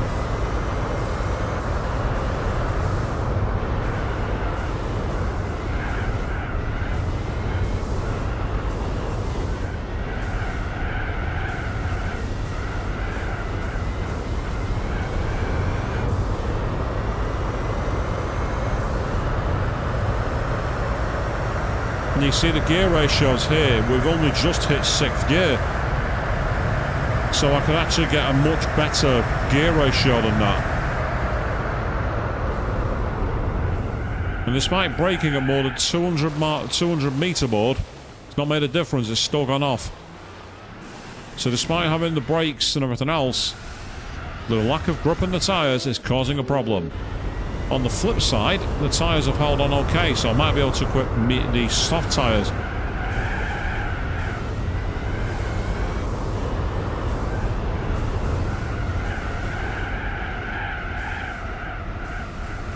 Which will yield much better grip.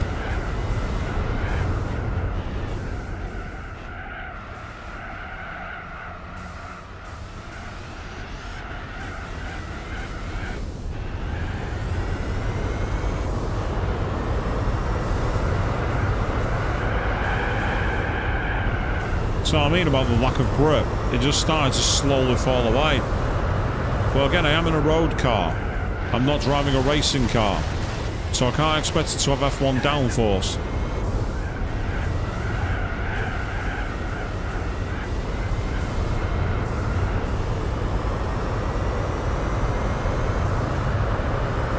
Sit back and relax as we go towards 200 miles an hour. We're not going to hit it.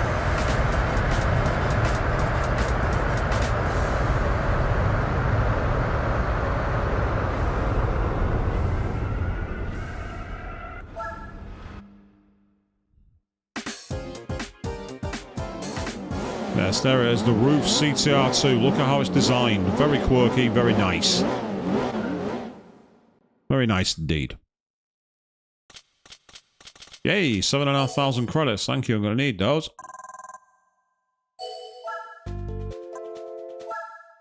So, a couple of minor tweaks to make to the car.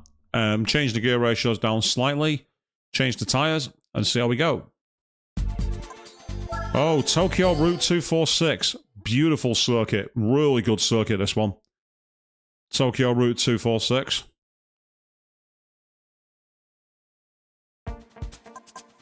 We're doing it in reverse as well, so we're going at the back. Huh? Because you are participating in a limited aspiration type race, you are limited to a few settings. Interesting. I've never seen that before. We're limited to a few settings. That's a new one. I wonder what that means. Yeah, to get... Oh. It won't let me change my gear ratios. Interesting. Okay. I have no choice but to suck up the gear ratios I've got. After this race, I'm going to very quickly back out to the dealership just to see if I need to get a new one. And the game is being mean, Queen. It is indeed. Good evening to you. Welcome to the stream. We are taking on the turbocharged event, and we are driving in a, for all intents and purposes, a Porsche 911. Except this is the Roof CTR2 because Roof count as their own manufacturer under German law. That is how Polyphony Digital got around the EA Porsche exclusivity license back in the day.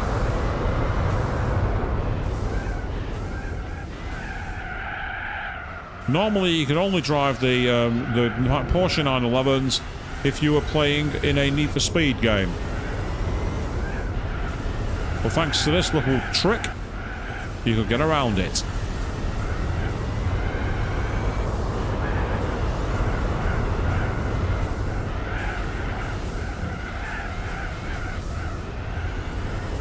I don't see how being turbocharged only would stop me, in fact, messing around with my gear ratios, though. That makes almost zero sense to me. Yeah, these soft tyres grip a lot better than the medium tyres. They are so much grippier. Of course, they should be a lot more fragile, but we are in a four-wheel drive car. And that should mean there is less wear on the tyres. Should be in the keyword.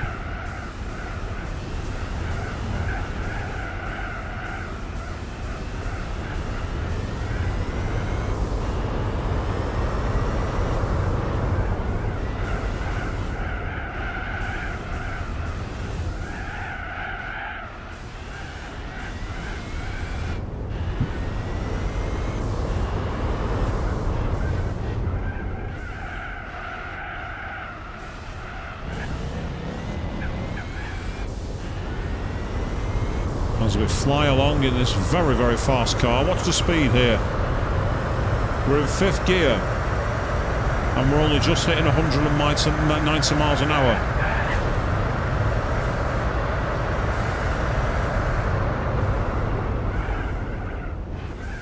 It's a bit of an animal to drive, this car. It can hit top speed and be very, very fast indeed.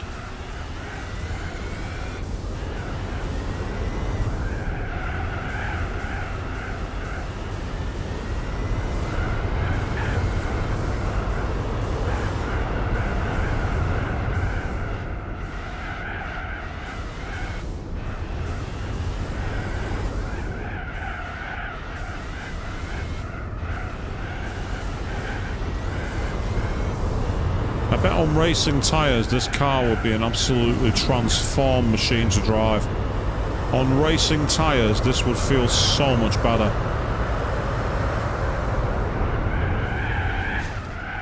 Because on the sports tyres it just slides all over the place.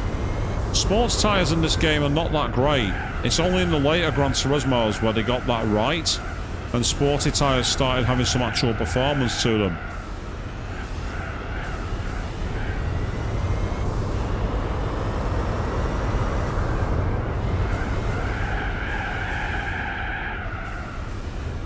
Don't get me wrong, because the tyres are grooved, they would still be far less performing than a real racing tyre, but they'd be a lot better than this.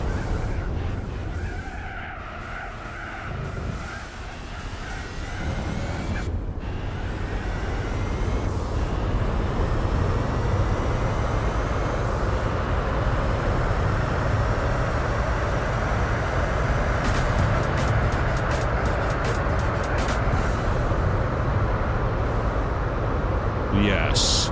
So how fast behind us was the Lotus Esprit? Beautiful car, the Lotus Esprit, don't get me wrong. And we're not going to find out. Game's not going to let us know. Never mind.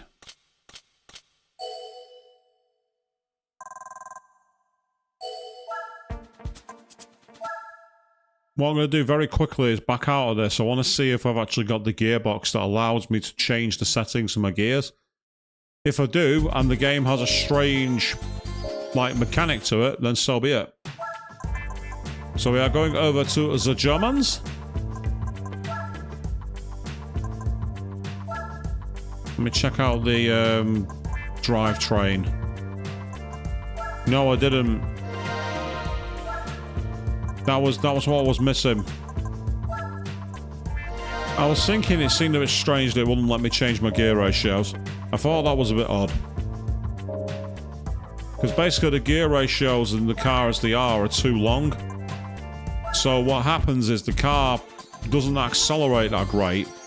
Gets to a great top speed, but it leaves itself lacking too much when it comes to actually getting the catch up. You know, it's like if you lose 10 miles an hour at top speed, but you can get to your top speed 5 seconds faster, it's better overall, because that way you have more performance. So as we know, we're limited to what we can use, but we should be able to go to the fully customizable transmission. And as you can see, quite long gears. So if we change it to that, our final gear is now not so long, and it should mean that we actually accelerate quite a bit quicker. The only way we're going to know is by hitting the track. Let's go.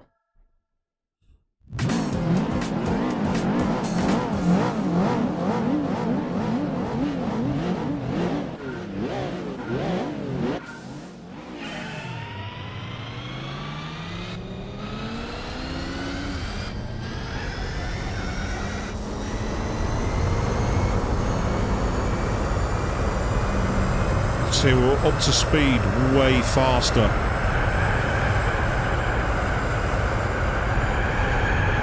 Oh god, even here we're drifting.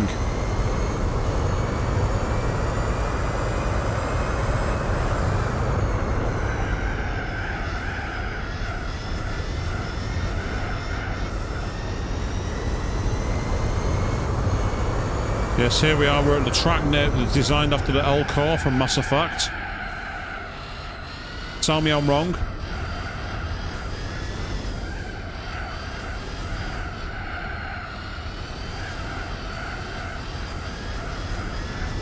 And if you don't know what I'm talking about, go check out the Let's Play for Mass Effect on Queen3210's channel. You'll be able to know exactly what I mean then.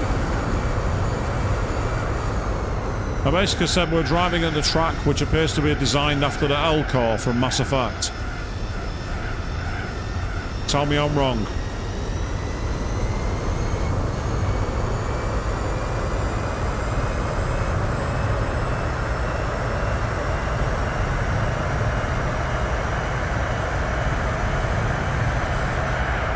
Yeah, see, our top speed was 209 miles an hour, but we got there a lot faster compared to the last race. So the lower gear ratios is definitely a win.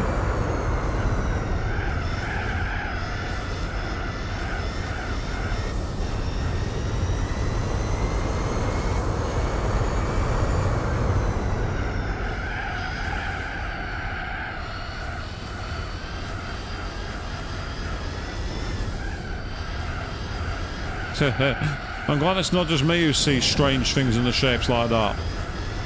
Just imagine it now. Extremely fast and terrifying. Please be careful.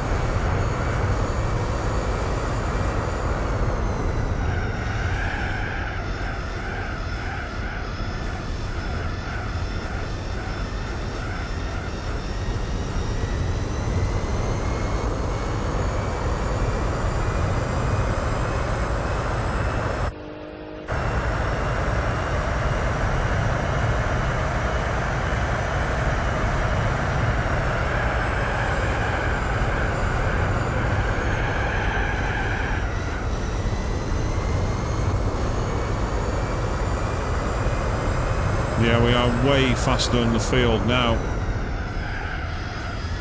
Currently lapping around 10 seconds a lap faster. This Porsche is a little too fast for this race. The question is, will it be good enough for the Supercar Festival? It has all the horsepower in the world, but I don't know if it's going to be good enough. We're going to find out.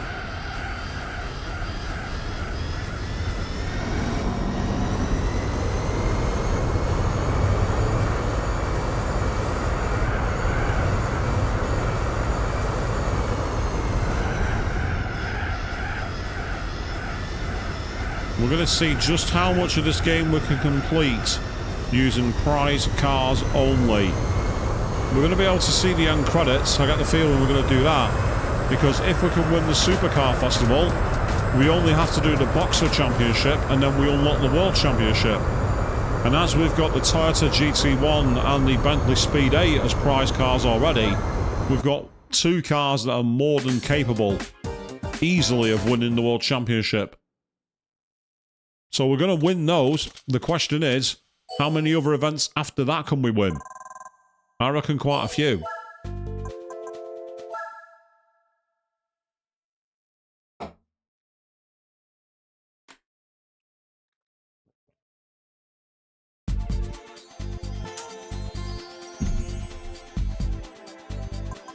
Ah, this is interesting. We're going to New York. New York, New York. Start spreading the news. Frank Sinatra is now getting ready to strike me down with a bolt of lightning, and I'd fully deserve it.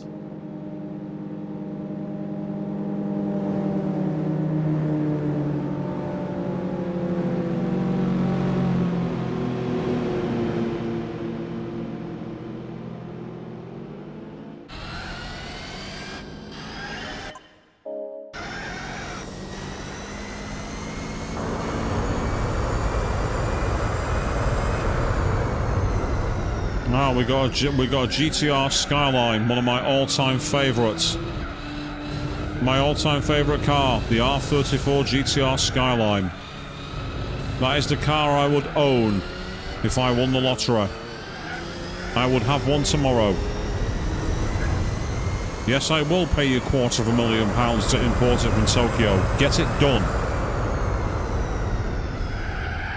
Oh, bit of an oversteering moment there. Car locked up.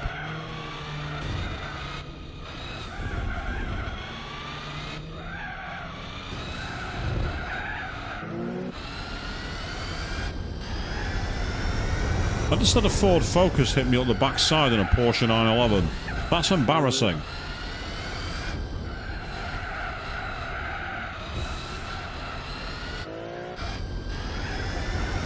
This is the car that would get me easy entry into the Midnight Club.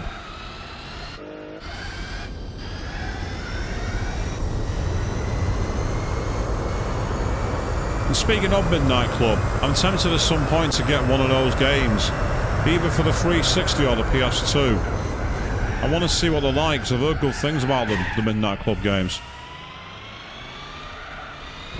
Rockstar's abandoned racing series, would you believe?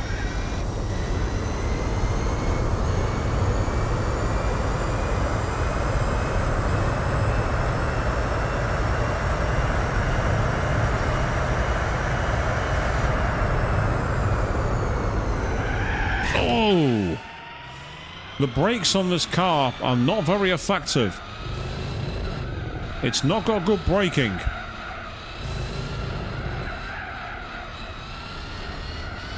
It can blast the quarter mile, but it can't stop. Can't stop, won't stop. Anyone who's played Final Fantasy VII Rebirth is get twitching right now.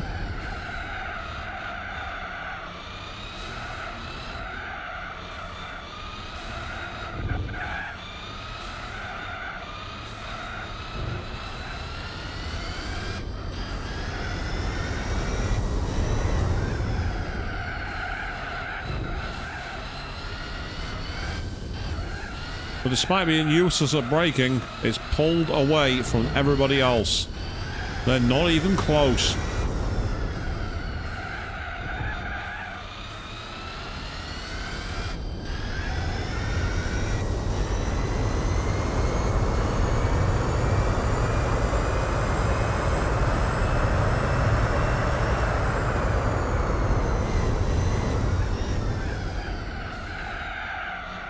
I had to brake a lot earlier then, but it worked. This time I didn't crash.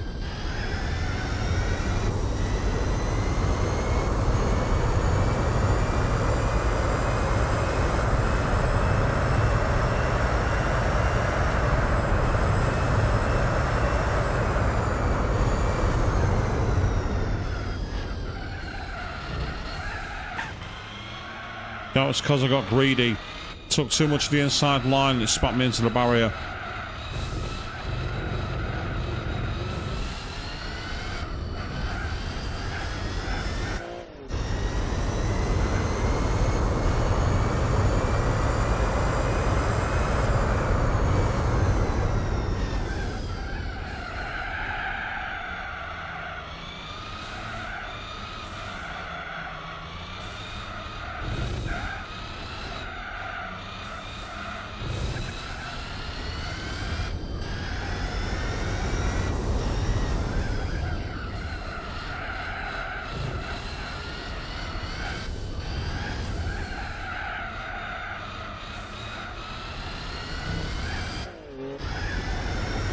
Excellent, we're almost there.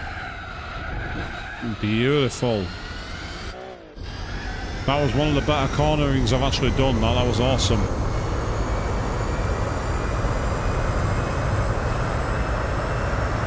Oh. That wasn't. That was pretty shoddy. Effectively slowing me down though, so I'll take it.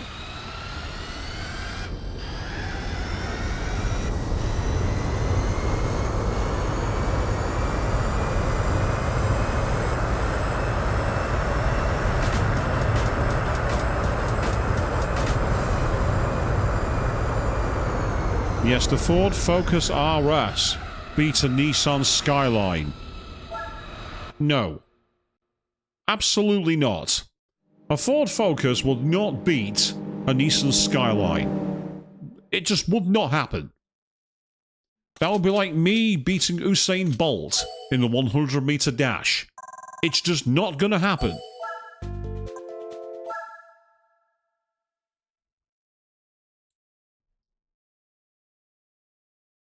So we've got one more race now at Midfield Raceway, I think. Yep, there we go, Midfield. With any luck, we will be able to get ourselves yet another prize car. Is it going to be a shed? Is it going to be a classic? Why don't you get your comments in the chat box? Let me know what you think.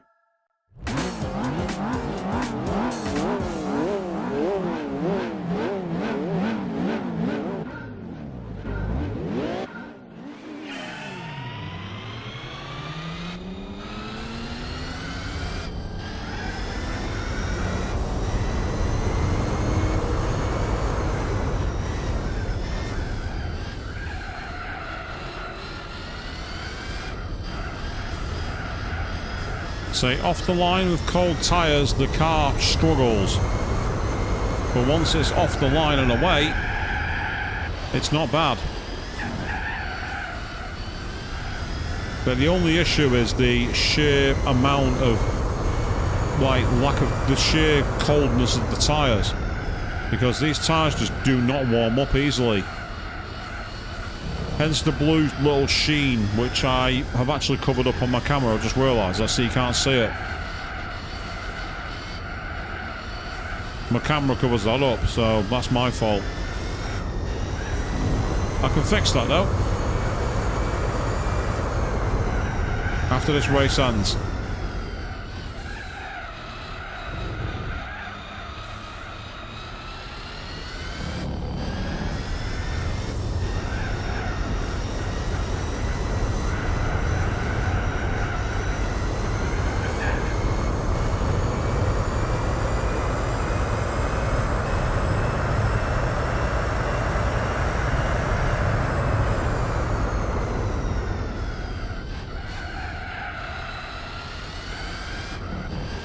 Whoops, nope, got too greedy then.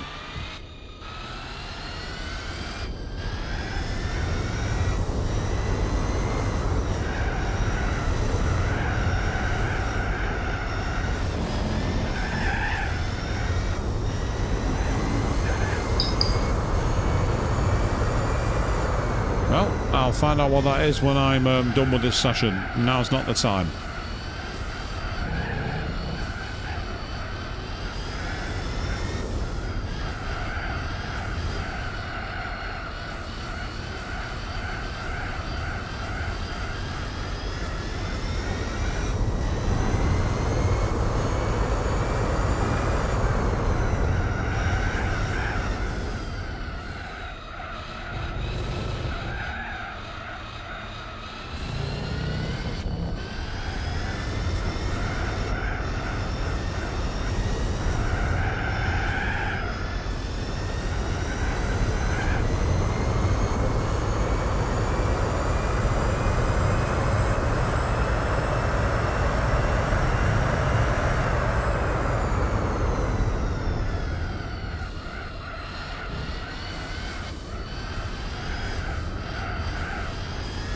Oh, much better. That was a much better piece of handling.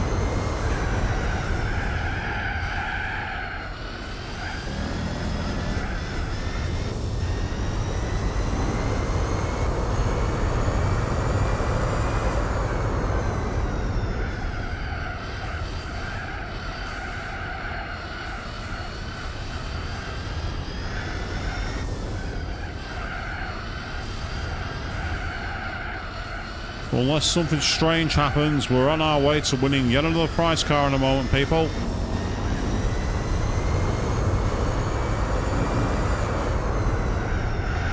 Well, until we get to the checkered flag, anything can happen in motorsport.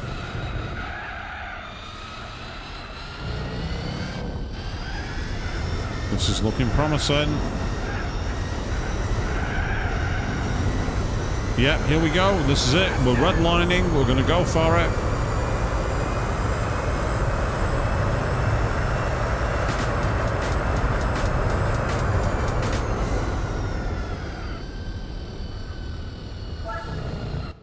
So we've definitely won the tournament. The question is, what is the prize car that we get for this one?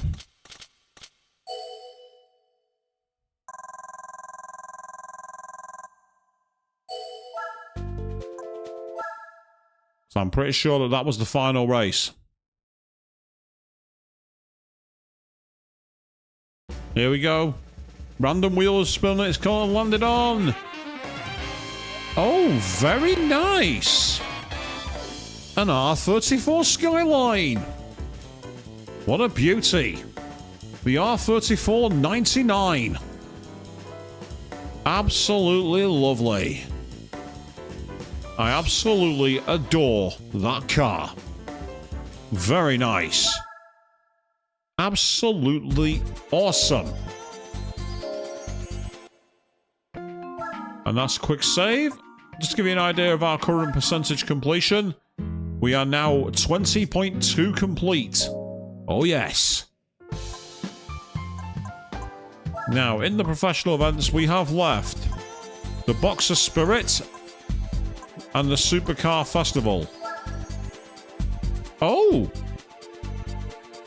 My roof classifies for this. Okay, we're doing it. I didn't think this car counted. But my Porsche 911 it works here too.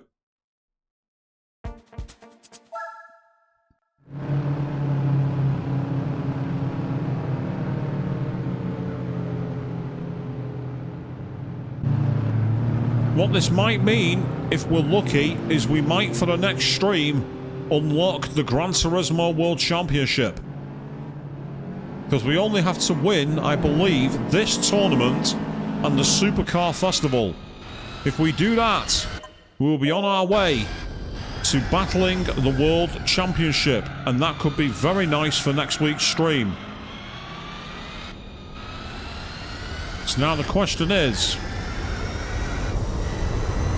are we going to be able to catch up to the pack? Because we start very far behind them thanks to the rolling start.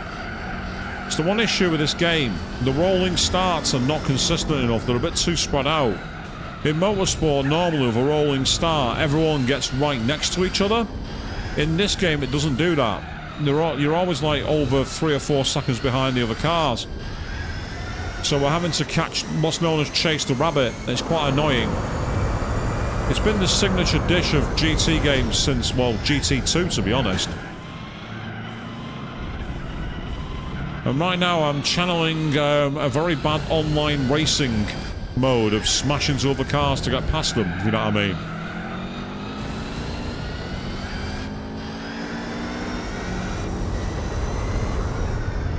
Now I say, once the turbo lag disappears, this car goes off like a rocket ship.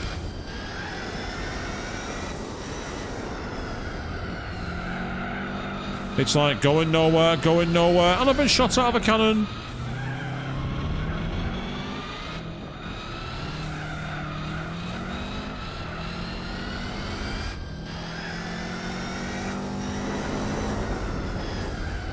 So for this circuit, this car isn't 100% suited because there's not really that many long straightaways. So it's much more a grip circuit than a speed circuit. And my car's very much a speed car. So it's more suited for somewhere like Seoul Central or the test course.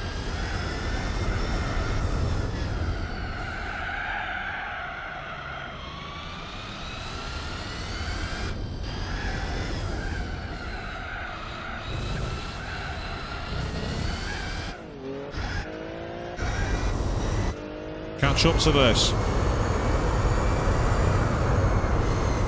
So he only got to about 130 miles an hour before I ran out of straightaway here. So this circuit is not designed for this car at all. It's just a bit too compact. But it's the centre of Hong Kong, so you have to get used to that.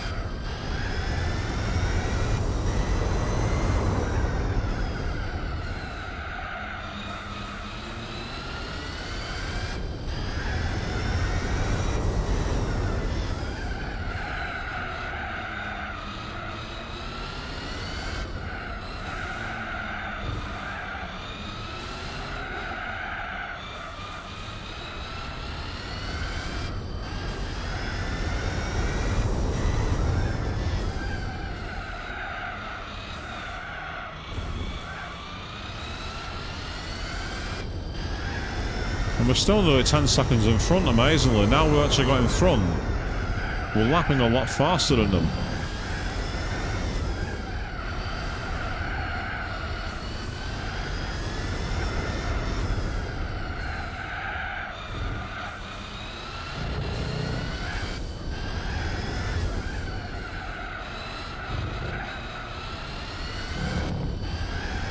Just 2 more laps and then we'll be complete.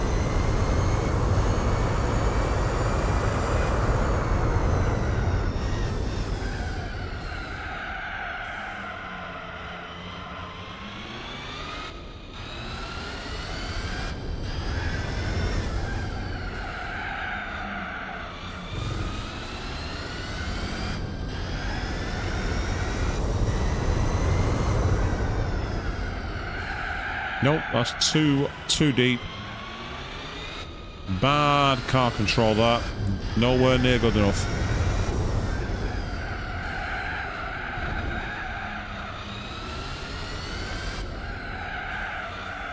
Missed the apex by a country mile, but it's okay because it's quite a slow corner. Use the wider line. And we're over to final lap. Here we go.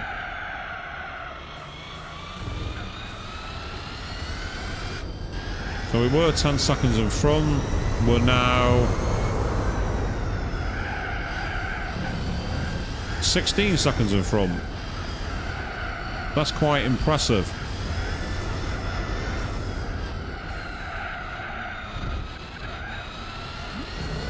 Not sure that's entirely crooked, but there's no penalties in this game, so I suppose it doesn't matter. Yeah, so this have flag penalties. I'll be getting like 10-second penalties hand over fist. But it doesn't, so I'm not.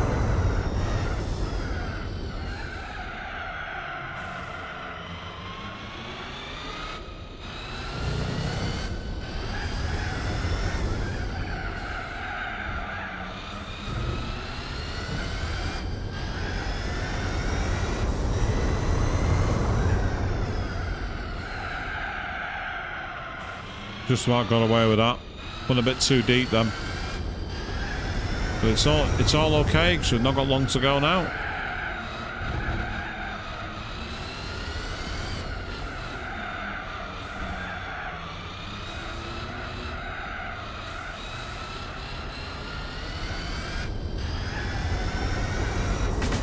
Oh wow. Found a lot more time on that final lap.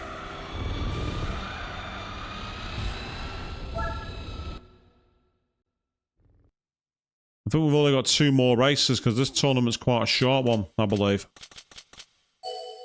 And we're definitely getting our money's worth, which is awesome. A lot of Scooby and Pretzels we beat then. Which is fine. Yeah, I was right. Infineon and then Deep Forest. So we got 3 rather interesting circuits. A very tight, compact street circuit and then 2 quite open road courses. Well, this time I've got 3 other roofs that I've got to go up against, one of which is the successor to mine, the RGT 2000.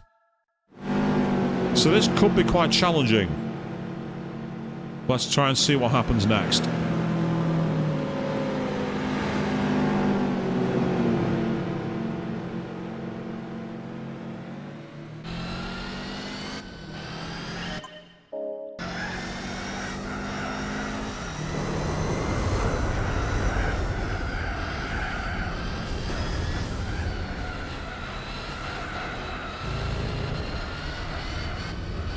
And with the first lap or two, we're probably going to be a little off the pace because of the tyres. We're just going to have to ride the tyres out as best as we can.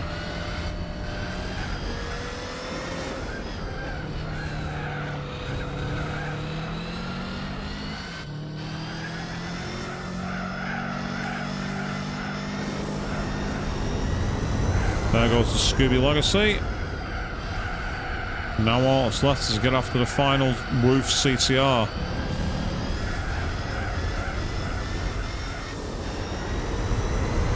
Well, I said we'd be off the pace, but evidently I was lying because we've gone straight into the lead.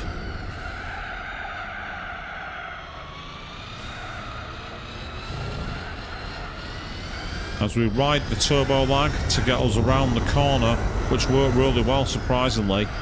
3 laps of Infineon, that's quite a long race. So this could be quite an interesting one.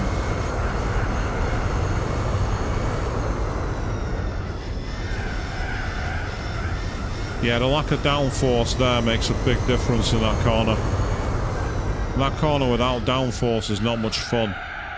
With downforce, it's great. You can just like smash your foot through the floor and get on with it, but in a car like this, you're constantly weaving and jiggling and bouncing, so it's a bit more of a challenge.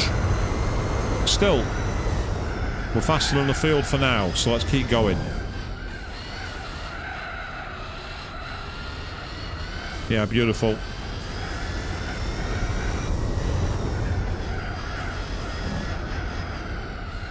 Yeah, this feels much like when I drove the Shelby AC Cobra around Trial Mountain. This car feels way more planted and controllable on this circuit. It makes me wonder if this game was coded a bit like in F1, where certain types of race circuits suit different cars. And if that's the case, then that's kind of cool. It's also kind of annoying because you're never quite sure if you've brought an optimal car or not, but that's motorsport. You could think you've got a car that'll dominate and it turns out to be absolutely horrible. Or you can have a car that you think's got no chance and it has magic grip and is able to do things it shouldn't do.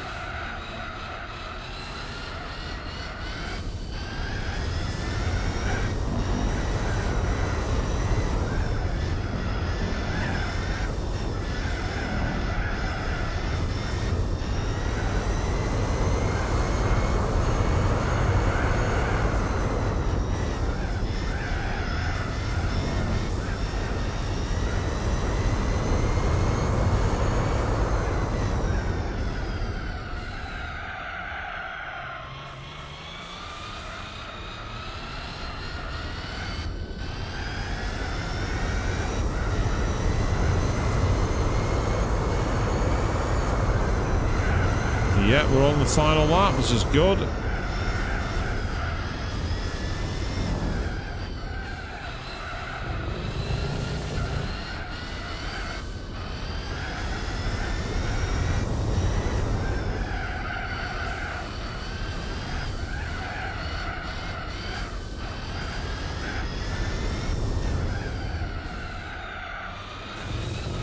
Bit too early on the corner there, but I got away with it. And again, we are way faster than the field here. The field are nowhere near us in terms of pace.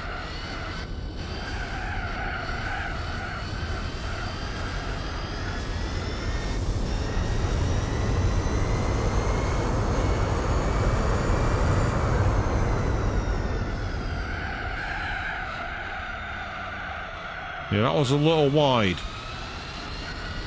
that was very much out of bounds. I'm not supposed to have been there. That was the DTM line and the Red Bull ring then. Not entirely crooked.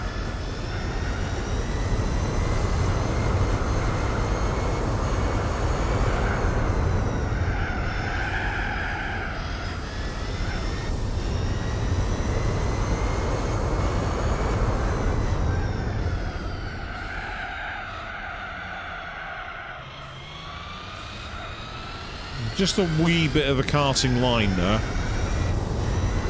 If it was like 4 inches of rainwater, that would have been a good line, but not in general. Still, it was fast enough to beat the other roofs home. The roof BTR 86 came home how much slower? It's not going to tell us. So it was a long time.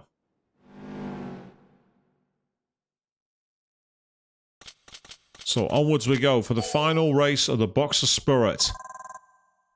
We have one more race.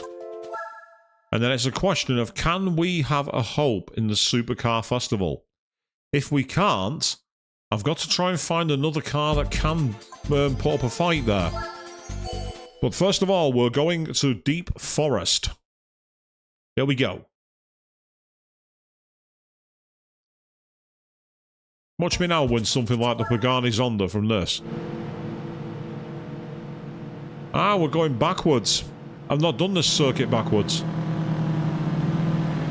So this is going to be interesting. I've not driven this circuit in this configuration.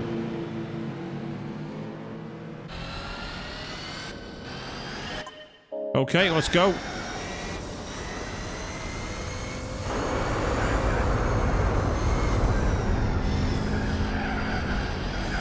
Can't afford to shit the bed here. That'll do, nicely.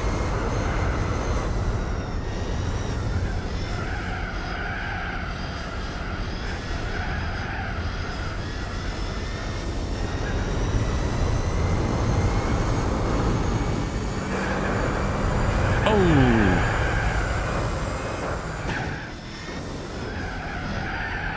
Seriously, why did you jam on your brakes there, you moron? Answer, because he was trying to stop and I should have been better attentive and aware of it, but hey.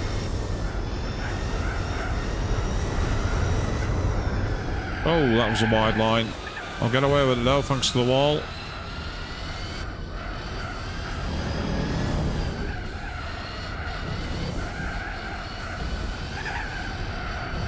Again, that line there isn't entirely kosher, but no one's there to stop me taking it, so I'm not bothered.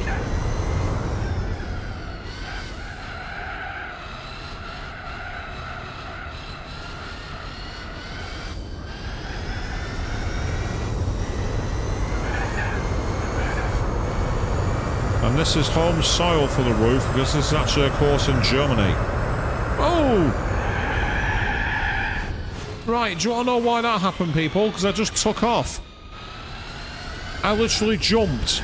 My car was going so fast, I literally took off. I wasn't in control. I'm amazed I didn't get wrapped around that post at the end then.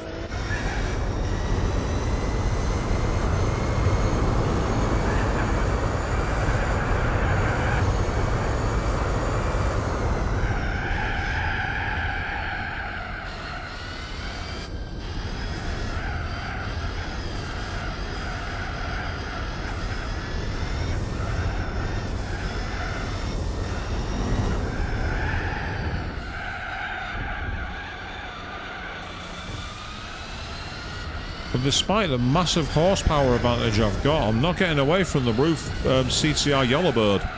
The Yellowbird is sticking with me. The Yellowbird will not give up its crown.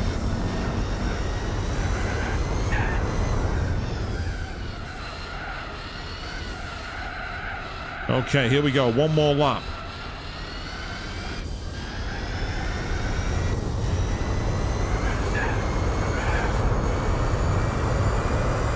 This time we're dabbing some brakes before we go over this crest.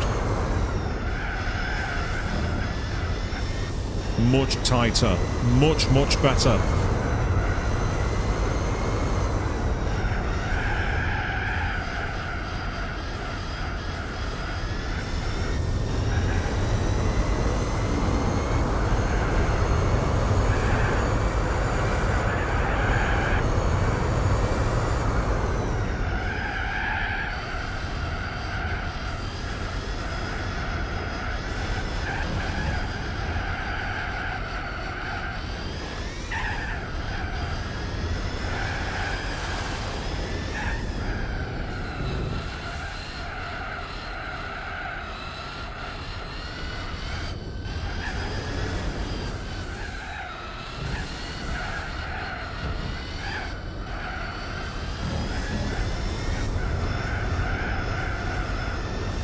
This is it.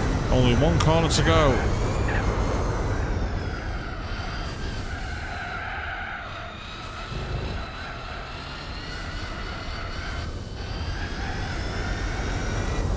And here we go, heading for the line.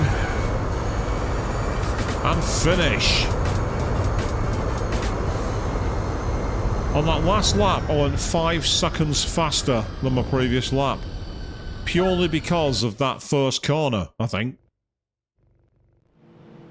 So now the big question is, what car have we won?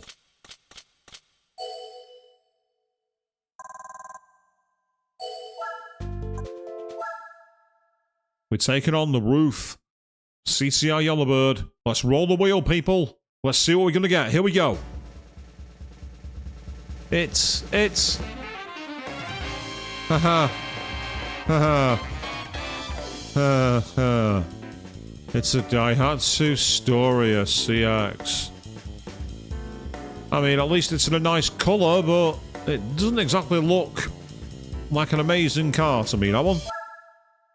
Still, it's won. We've done it.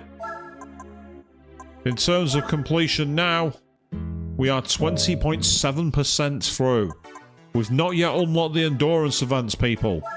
We still have more events to unlock, but we can't compete in this one because we need to do all beginner and professional events. This is the last one in our way. Will we have any hope? Let's give it a try. We are driving in the Roof CTR. This has got loads of horsepower. Is it going to be enough to get us a victory? Let's find out. Well, it's only 2 points on the old A spec. Last time we tried this in the Jag, it was 54. So we have a better chance. But that doesn't mean we've got the best chance. So let's find out.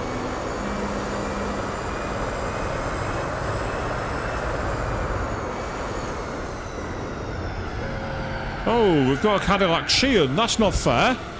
I can't use the Cadillac Chean because it's not a production car. It's a prototype. The computer's cheating.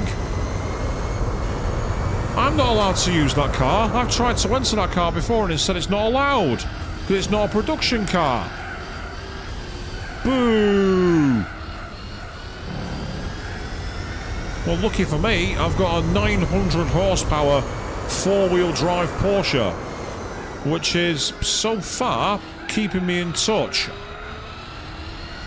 Well, that car in first place has got damn good acceleration, actually.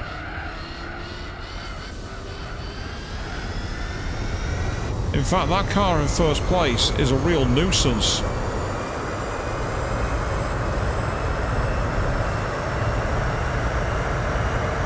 The only advantage I've got is my top speed appears to be higher. But my problem is that his handling, I think, is better. Still, we're in first. Which is better than we had against the Jag. The Jag wasn't able to get anywhere near it. Yeah, it's the turning. That's the problem. These tyres are awful. They just don't grip. Even on the soft tyres, they just don't seem to have the power in the grip to be able to hold it off. So what I've got to do here is try a very defensive style of driving, I think.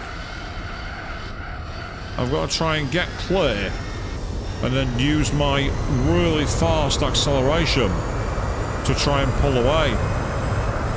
On the right circuit, my Jag could be actually brilliant.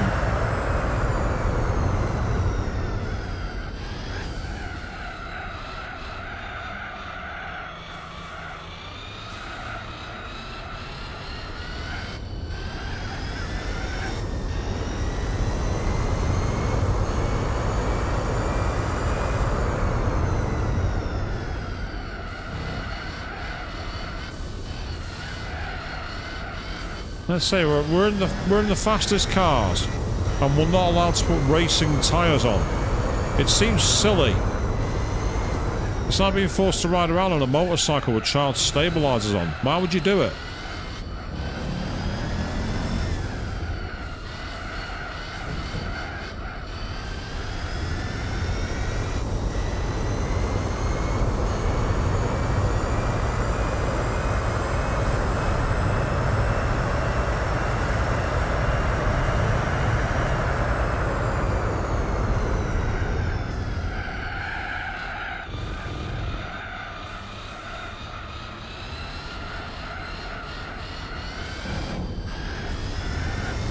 The good thing is that we are, at the moment, in the lead.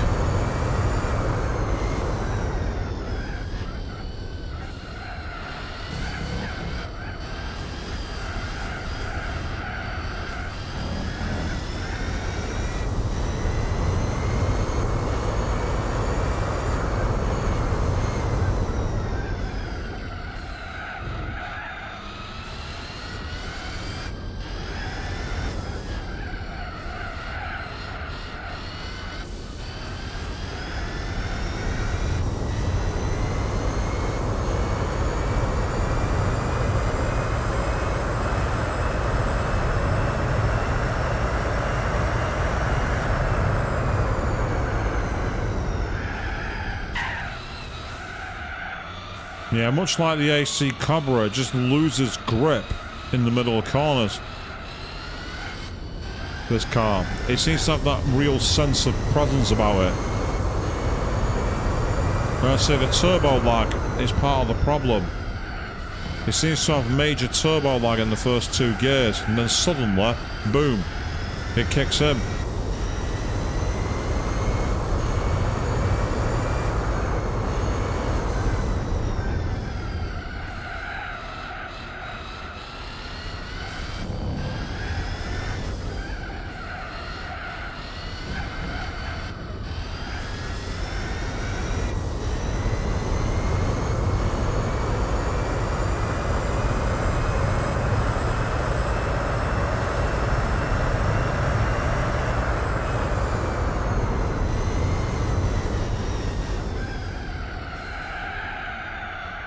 Just got to keep our cool for the next 3 laps. And the first of 5 races will be over. Whether we'll get to finish them tonight, I don't know. But we'll certainly get some further motion forward if we can.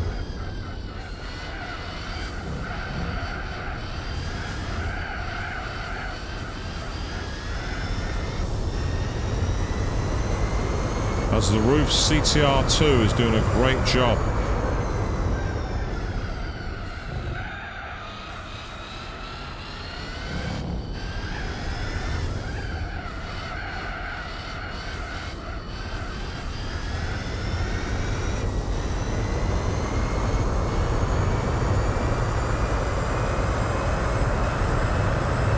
Was a slow lap. I've got to be careful if my lap time starts to dip too much, they're going to catch me up.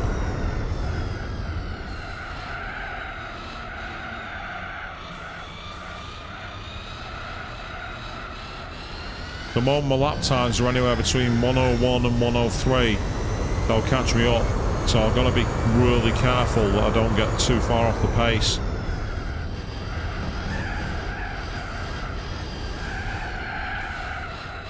Well held, all good, okay. Under the whip, yeah, perfect, okay.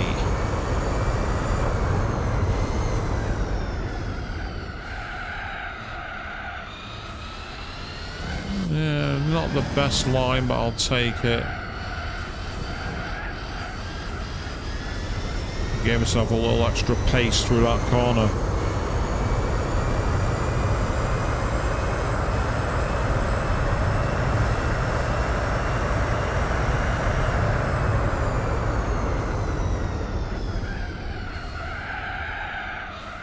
Right, nice one. I'm officially ahead by 11 seconds.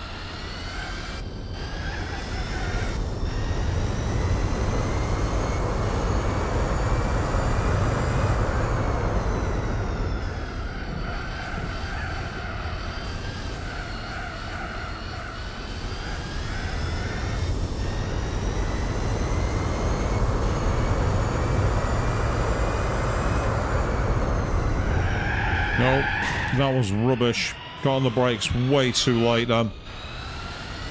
Luckily, it shouldn't make too much of a difference to the result.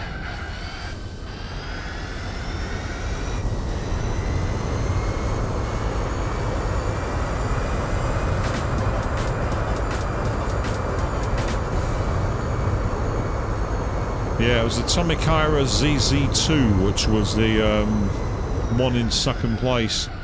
Finished 12 seconds behind, so about 1.5 seconds a lap faster on average. It'll do, but it makes me wonder if we're possibly going to be up against it at the next few circuits. I guess we'll find out. What we're going to do is very quickly back out, save our game.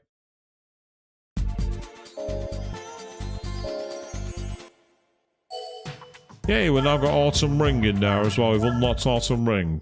Fully for us. So now we've got a race at Fuji Speedway. We have 6 laps. The question is, which layout is it going to be? Is it the GT layout? Is it the 90s layout? The 80s layout? It's the 90s. Okay, this could be tricky.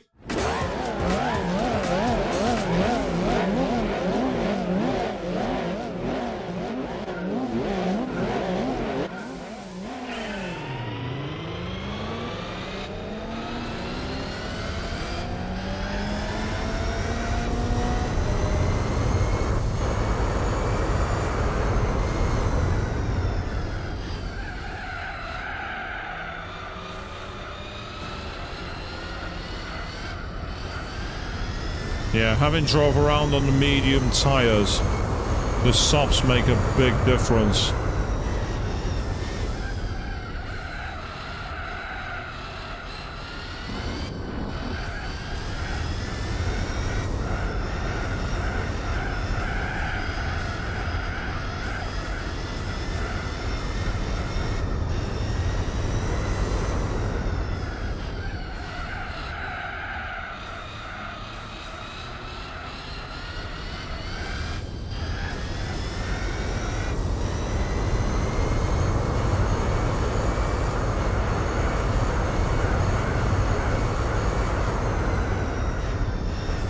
Oh, it struggles a bit with the braking. It seems to swing a lot under heavy braking. But it actually seems to be a bit more suited to Fuji than it was to Seoul. And I'm surprised by that. With Seoul being a power circuit, I'd have expected this car to go better at Seoul than it does here. But so far, touching wood, it's certainly holding its own.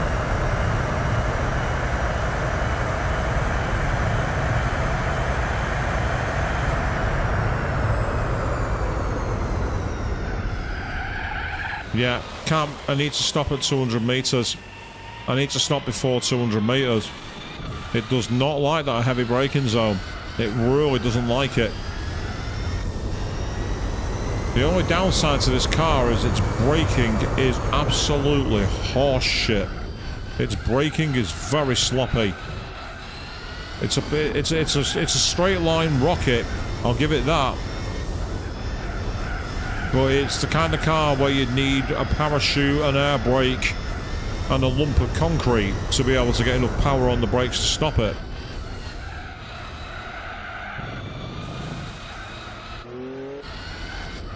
So I'm going to have to try and get that right again, because that Cadillac Cheam in second place will be a real nuisance if I don't pull away quickly.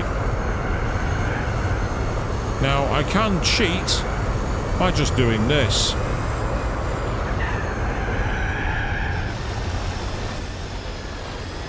There's nothing in the rules that says I have to go by the main route.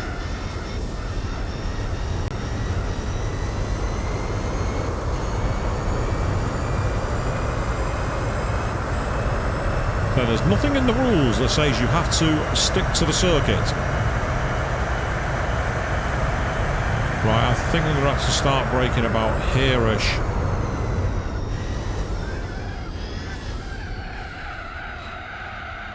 Yeah, that worked. It wasn't ideal, but it worked.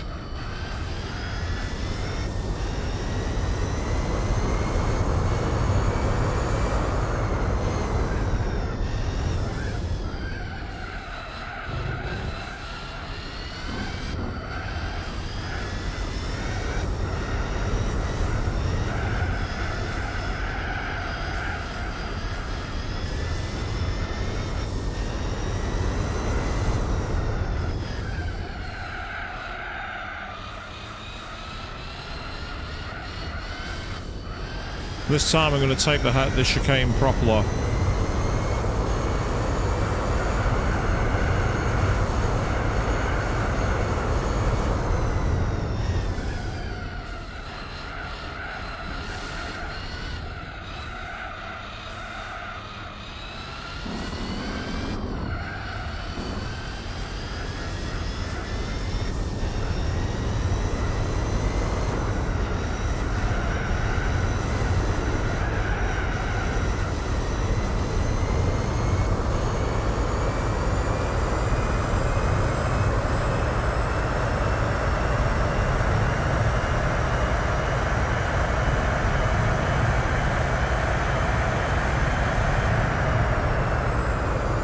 I'll try braking a little later, and that is almost perfect. There were two little light orange posts, and it was between those two, the braking point in this car. So it's a very lengthened braking zone, which makes it a problem, but it's the speeds it can reach that gives it a major edge. For now.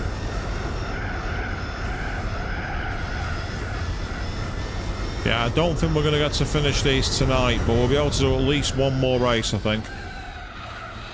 And it means that on the next race, the next week's stream, next Wednesday evening, next Wednesday evening, we will be able to take on the Gran Turismo World Championship and see what we get for becoming the world champion.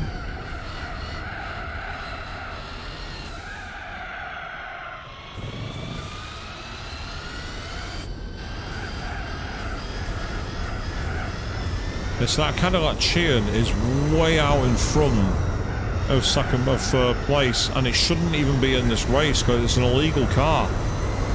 It's one of the many annoying quirks of these games. The computer is allowed to use vehicles it shouldn't be using. It happens all the time.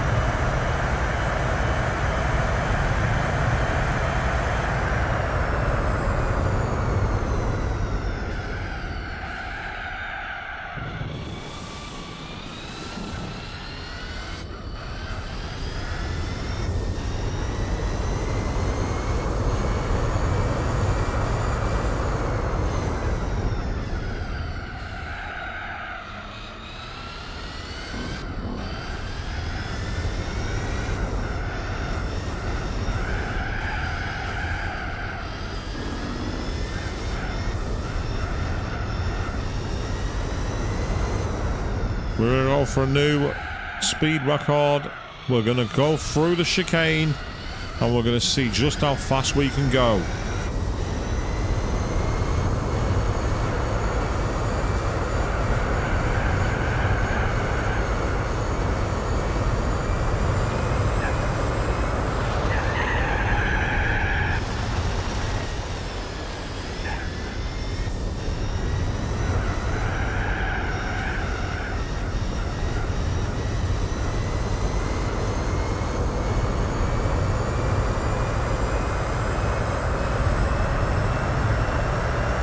Heading for the line at 190 miles an hour, and we have one more lap to go.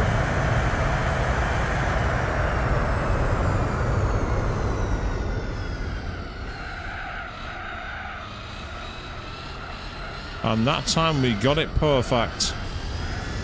The braking zone was spot on.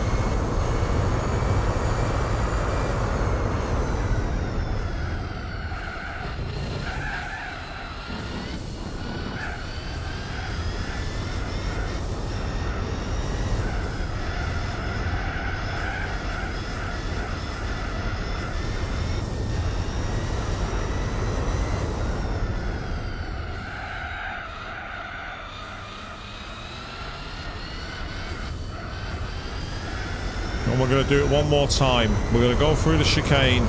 We're going to see if we can beat 125.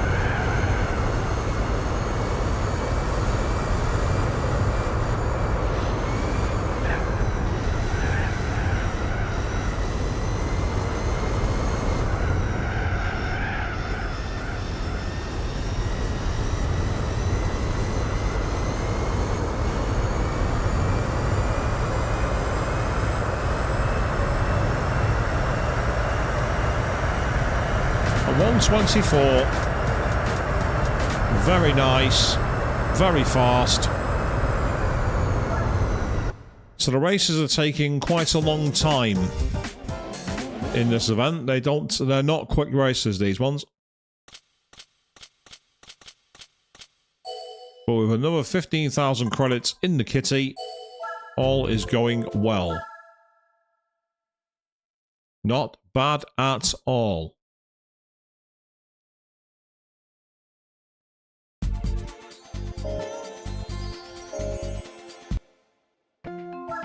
There's another quick save in the bank. Our speed now at 21% complete, people. We're not far off the quarter completion and access to the endurance races. So we're driving in the roof, and we've got one more race series for tonight. We're going to go and take on New York. New York. We have 6 laps. Let's see how we go.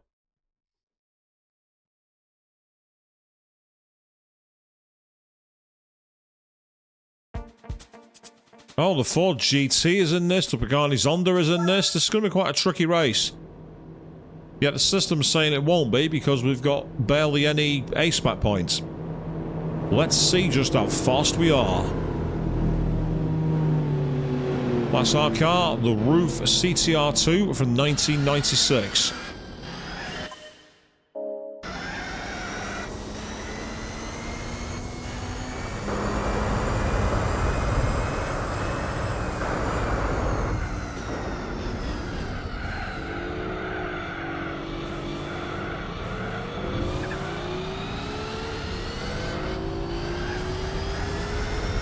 Give me a slipstream, Mr. Pagani Zonda. I'm having that slipstream, thank you very much.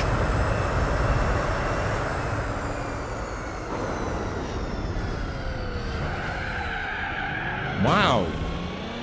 Nice dive bomb attempt there, Pagani driver, but you got nowhere near me on that one. Nice dive bomb.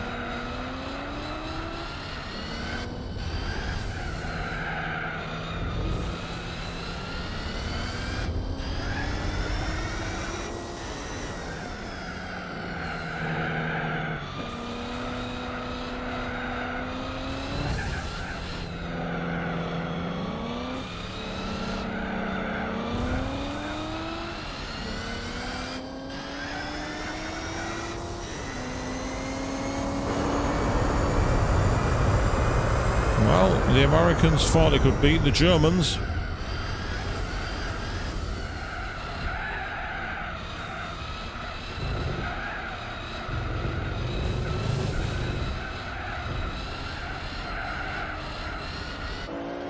Okay, catch up to this.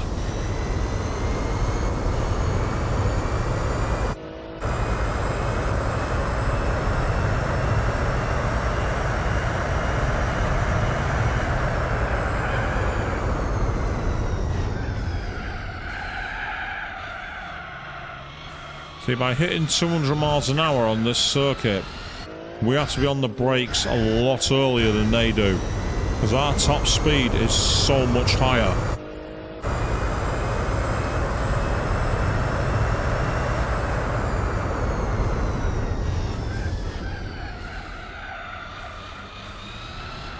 But the good news is, it gives us an opportunity to navigate the slower corners with a buffer.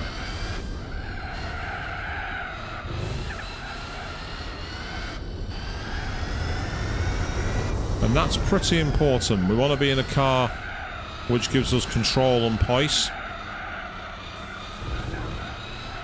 And when this is actually hooked up, it's actually a beautiful car to drive. It seems to have the braking of an old ox cart. It just doesn't seem to want to stop.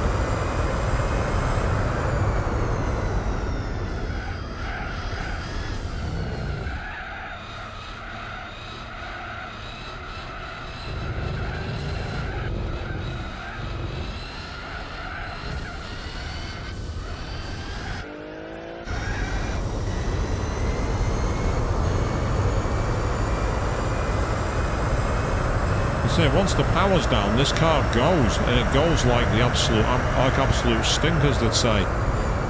It goes amazingly fast.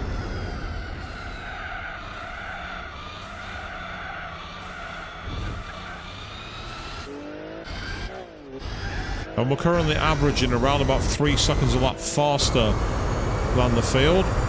So it's given us a comfortable buffer zone to be able to aim for. So we're able to extend our braking distances and get some smooth inputs into the corners. Which is helping us also keep life in the tyres.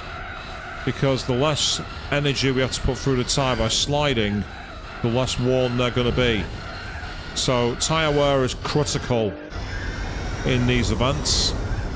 It's one of the things that GT4 brought in that the other games didn't do enough of, which was things like tyre management. Sadly though, it hasn't simulated fuel weight. So you can have a full tank of fuel and go as fast as someone on fumes, and that's just not the way it works. Anyone who watches motorsport will tell you, once the fuel loads come off, the cars are able to stop sooner and they're able to accelerate faster because they've got less weight pulling them out of line.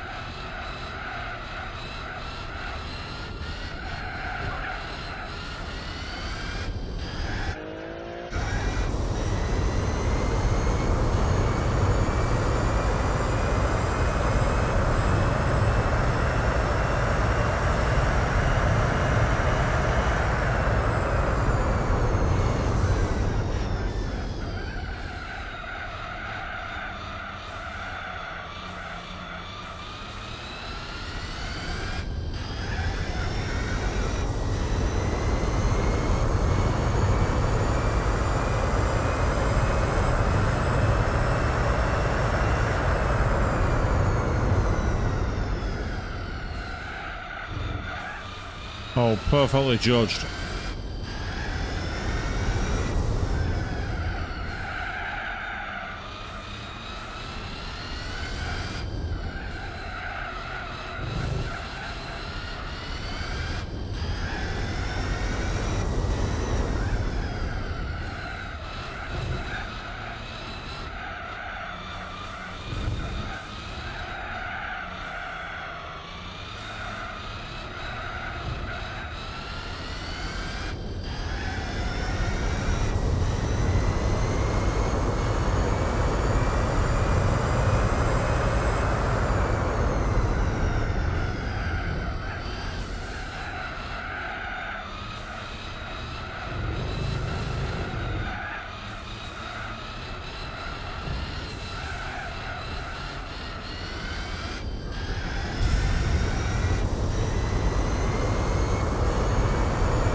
Yeah, we're looking good here.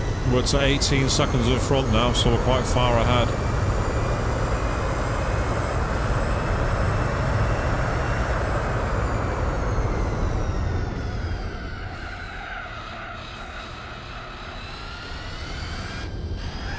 So this is looking very strong, and it'll be a good way for us to wrap up for tonight.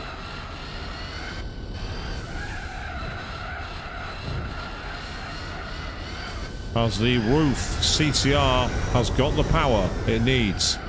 So the Jag was quite nice to drive, but it just felt gutless despite having 600 horsepower.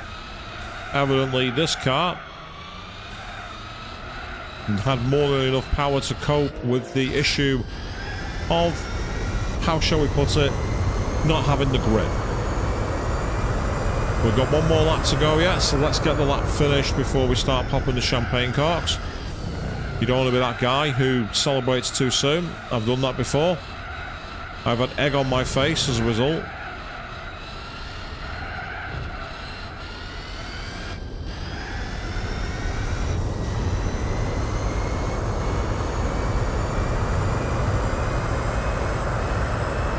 Yay, new fastest lap. Awesome.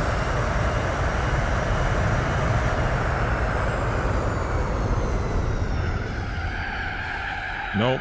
I felt the car sliding. I thought, I'm not going to stop the car here. I just had that feeling when I got behind the wheel. But the good thing is we're now 23 seconds clear, so we're well ahead of the field.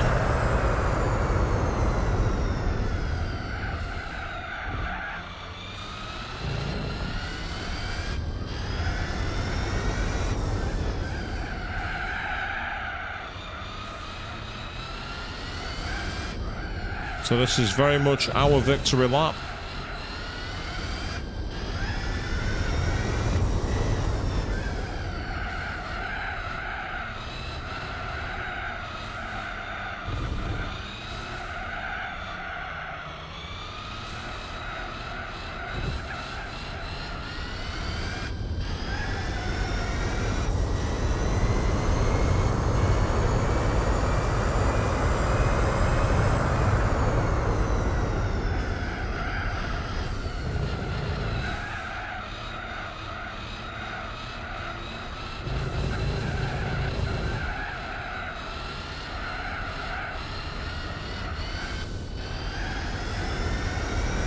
This is looking good. Let's get for the finish line.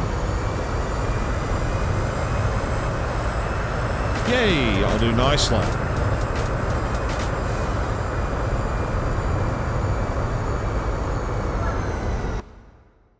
Superlative.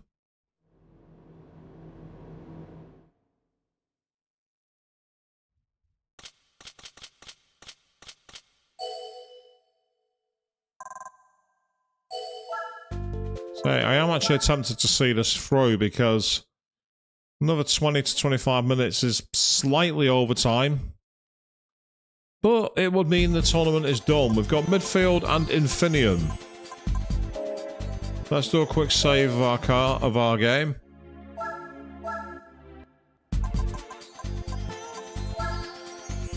Yeah, standard or sports tyres. I was right. You can't use racing tyres. Let's try it midfield. Let's go for it. Let's see if we can get them done. So that next week, we can do the Gran Turismo World Championship. Oh, we got the SLR McLaren. The SLR. That's going to be an awkward car to beat. Although I must admit, when I tried driving that on sports tyres in one of the missions, it was awful. It had so little grip, it was difficult to do anything with. But I'm not the AI. The AI will probably be able to do miracles in it.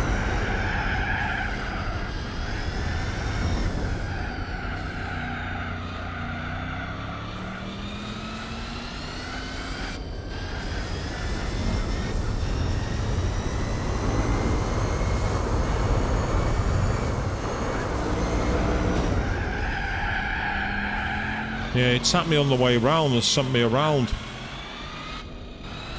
The only way I'm going to beat him is by taking him out, because he literally just tapped me and threw me off the track.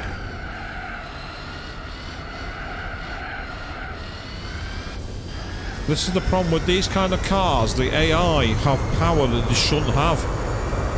I often find that the AI in the cars like that, they're given stats that don't really work. They seem capable of doing things in them that you're not supposed to be able to do. Because on sports tyres, that car was impossible to handle in the mission.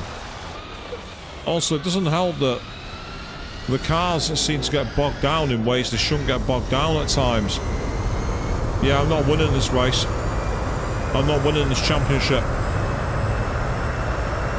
I'm going to keep at it, but I think it's going to be almost impossible. Purely because of the braking and the lack of grip in this car. It's a shame. Has all the speed in the world, but it just doesn't seem to stick into the corners for some strange reason. But we'll keep at it. We're not giving up. We've got 5 more laps, so let's not surrender. Let's see if we can do anything to change it.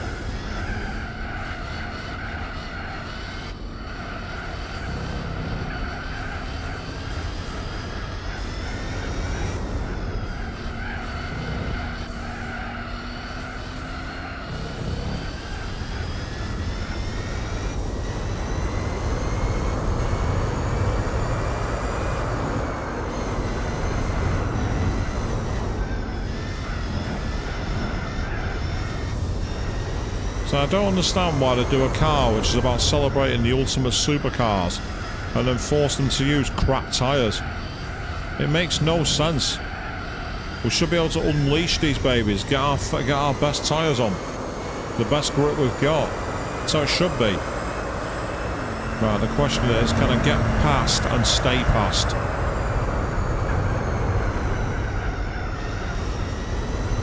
Okay, that felt quite nice, actually, surprisingly. I got a decent amount of grip then.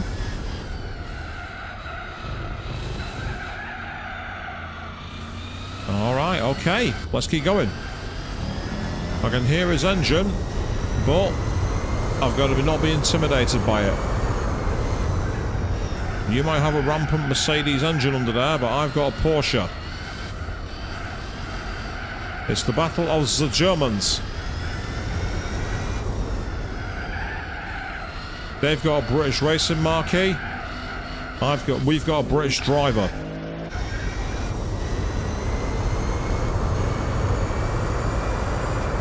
And no, it's not a Jag. But unfortunately, the Jag was a little too slow. Which is a shame. I'd like to have won this event in a Jag. It would have been good, but what can you do? Right, this is my chance to pull away. Because this is where I've got a higher top speed and acceleration.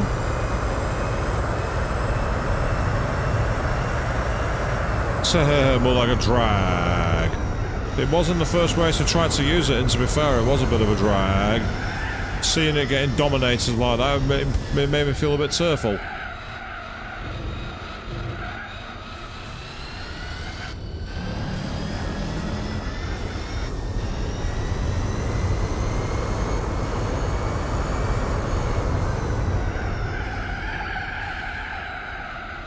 Low wide there, but yeah, it's okay.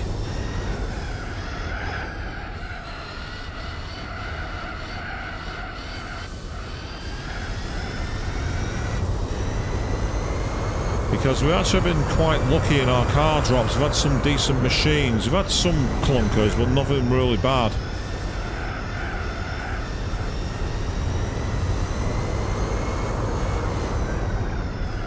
And that's so with random prize cars, anything literally goes. It's the chaos stream.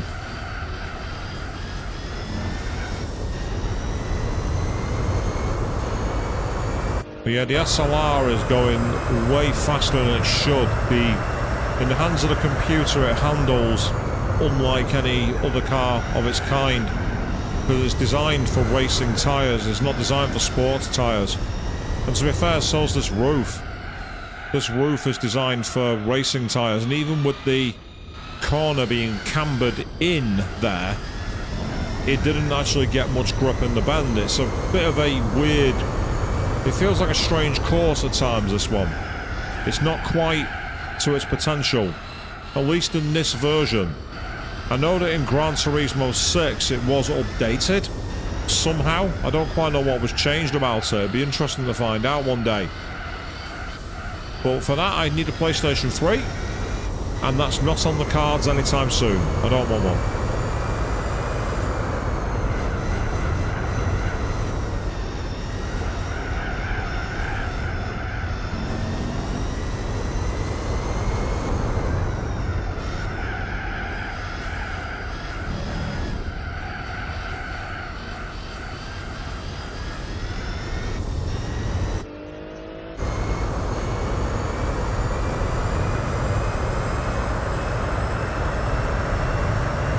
One more lap. Can we hold on?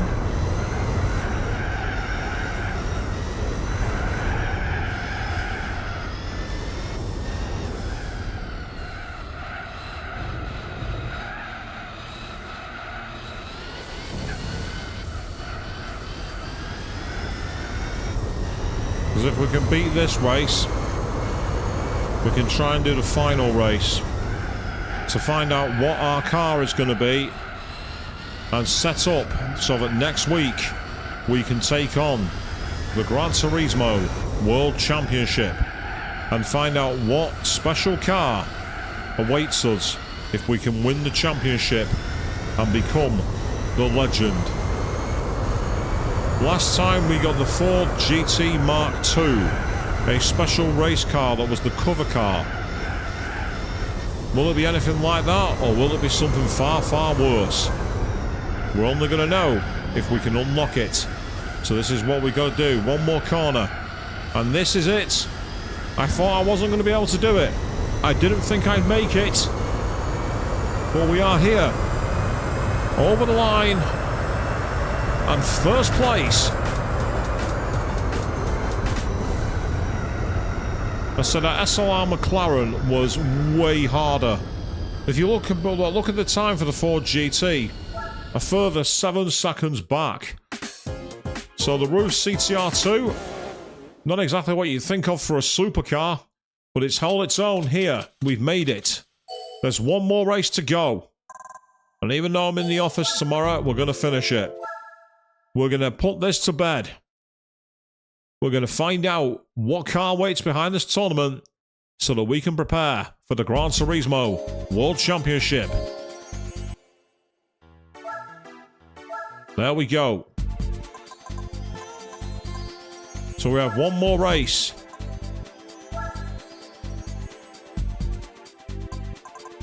At Infineon. This is going to be a hard race. I reckon it's going to be very difficult. I think this is the one where we could potentially struggle. Worse than midfield. But the question is, what's our rivals? The Tommy Kyra and the Cadillac Cian. The fact the Cadillac Cian's first place makes me worried. That Cadillac Cian in first place is a big issue. Especially because, of course, we can't qualify. And we're going to start at least 8 seconds behind them. It's so frustrating, this.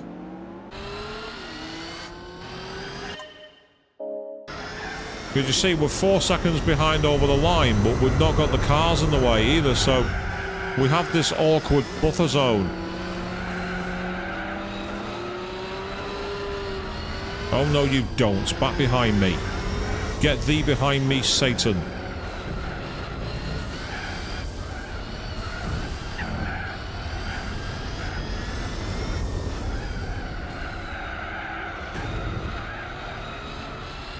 Ah, that's why. I thought I heard my car go boom, then I don't know why. I got punted.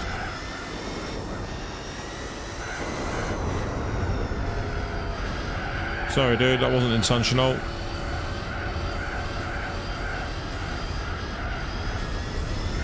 Yeah, we've got 5 laps, including this one, to catch up to the Cian. That's going to be hard. Or the Cian, as in 100. Makes me wonder if Cadillac planned to make 100 of these cars and never got round to it.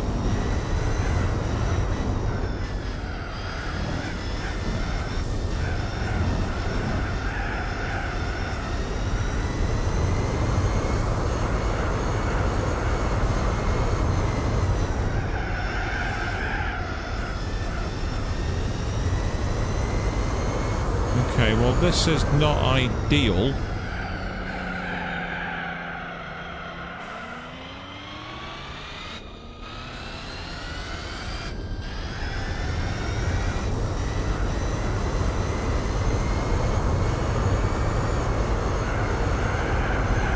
This might be one of those where I need to re-roll for RNG for where the cars are, because if these cars are in first place, it might be difficult to catch them.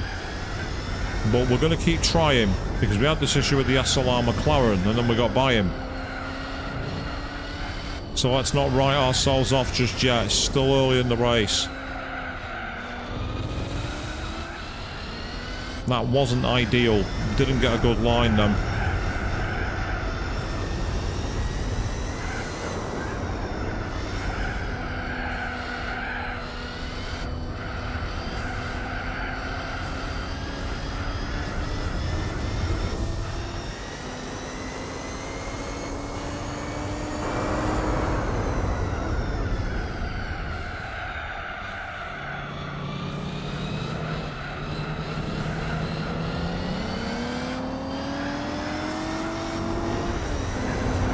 Of my fucking way. I am not letting the CN get away from me, Ford. Sod off. Okay, good.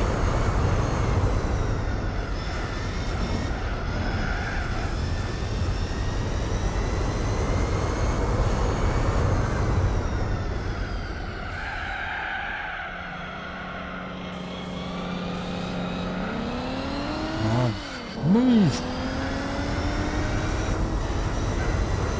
See, the problem is I've not got any confidence on the braking in this car.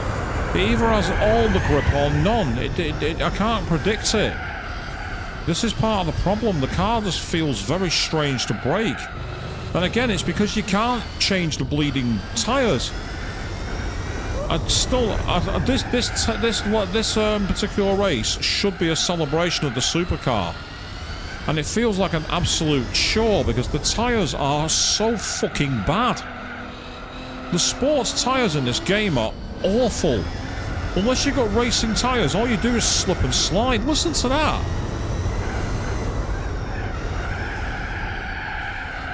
So I mean... Oh, fuck off, you little fucker!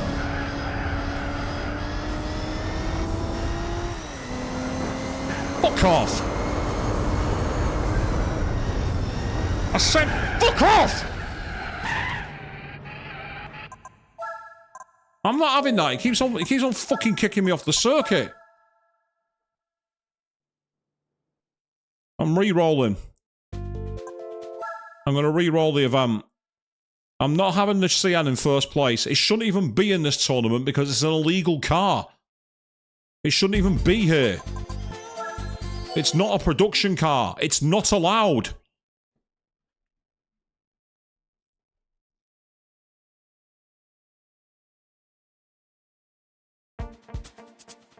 Right, we've not got it this time.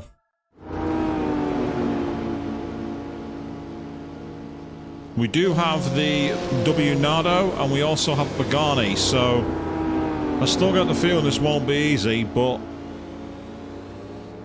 well, that's why I've just screwed the rules. I've just re-rolled on purpose. I've just re-rolled. Oh, what the hell? I had no grip at all then. Stop interfering! I don't want my tyres digging into the ground. I want the tyres moving forward. Oh, well, he's gone off the circuit. Not that it's slowed him down, surprisingly.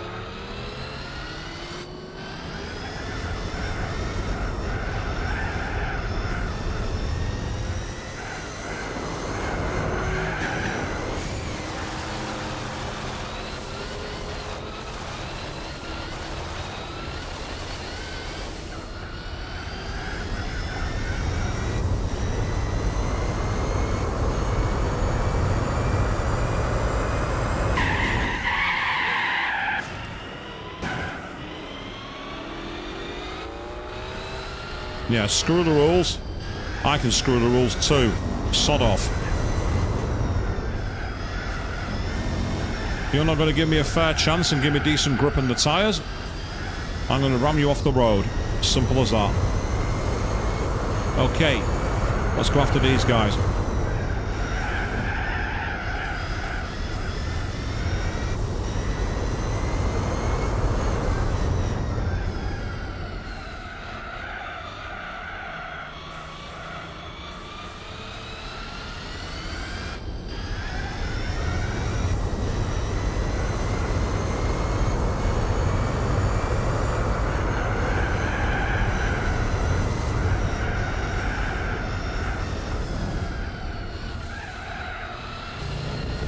I say the big part of the problem here is the tyres.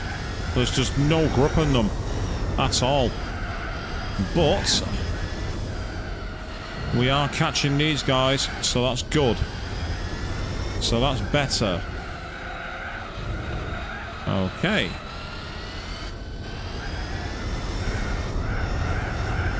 The three behind might not have been treated so fairly.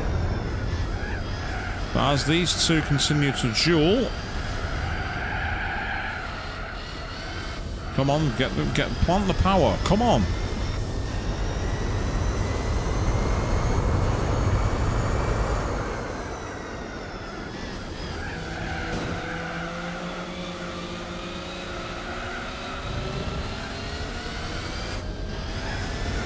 I don't think so.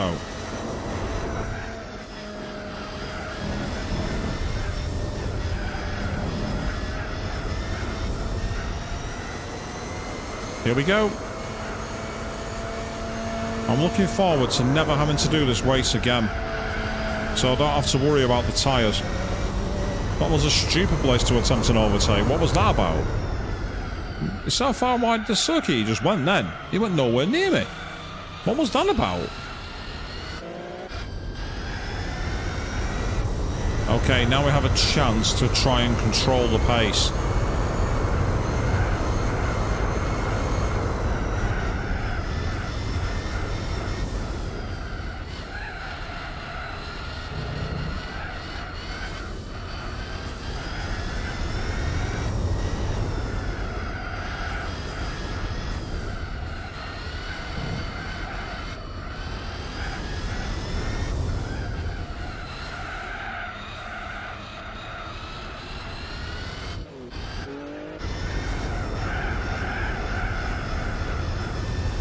Okay, that's good.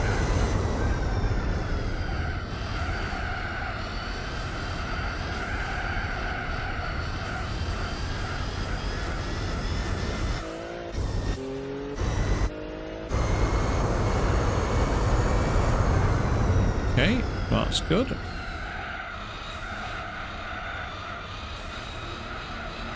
We're almost there, people. We have a chance to finish this. Bit of a sketchy way of doing it, but if the computer's not going to play fair, I'm not going to play fair either.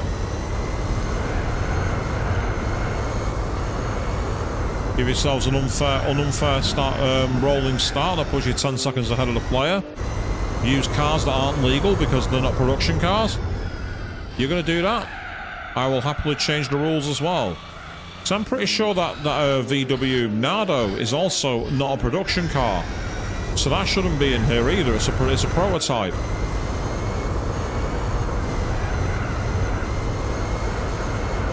As I say, if I'd have been able to use the Cadillac CN, I'd have used it myself because it's a bloody good car. The Cadillac CN. It's a brilliant car. Alas, I don't have the option to do it. I'm not allowed.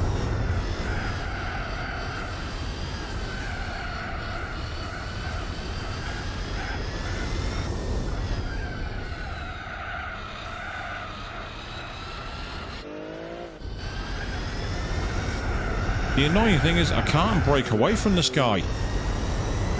My lap times aren't awful, but yet, for some reason, he's just keeping up with me.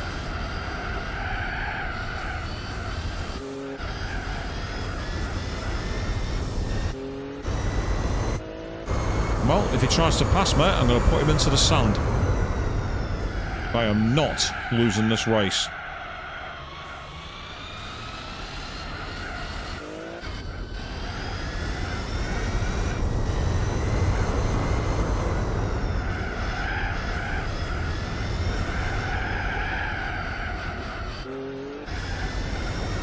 Yeah, you can really hear the tyres just lacking grip.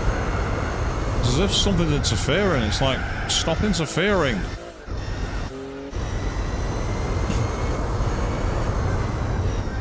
It's like I'm turning and turning and I'm sliding for no reason. Makes no sense. Oh no you don't. You're not getting past me. I have to make sure of that. I am not losing this race here. We're having a state save. I am not losing this race.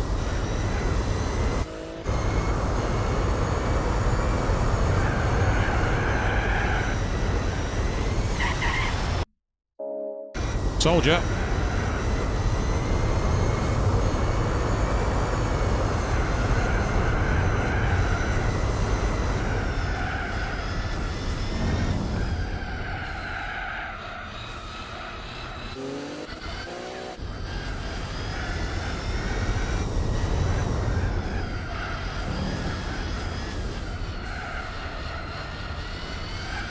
Let's say I've never driven that car, so I don't know what it's like, the Nardo.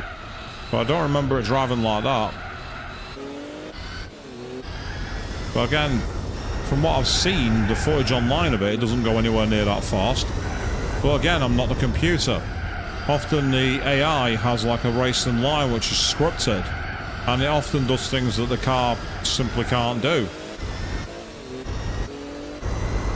Still, for now we are in front. Let's try keeping it that way.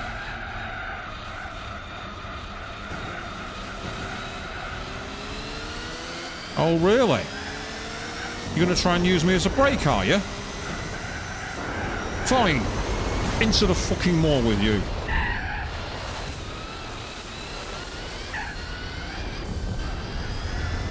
Teach you to shove me off the road.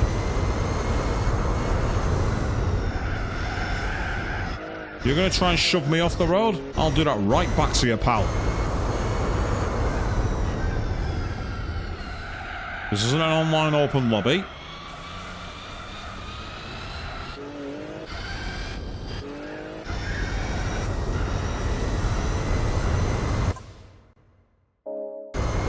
And one more lap.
That was a bit jumping the shark off final corner there, but it worked.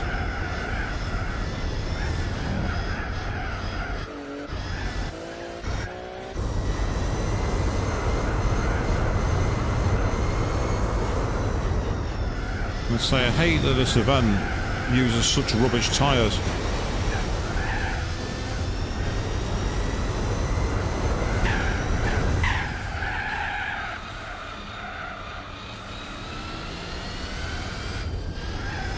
It's a drag race to the line, but we're going to make it. By hook or by crook, we've done it. The tyres were dead. The cars were banged to pieces. But the key thing is, he tried to shove me off the road, and he failed. It wasn't clean, but it doesn't matter, because we are there.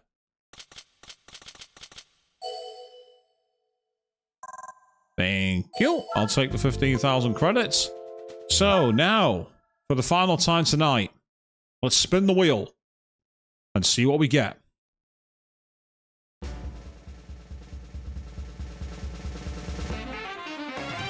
Oh, another NSX. It's not a bad car, but they like to give me quite a few NSXs, it would seem. We have yet another NSX. Yes, we do.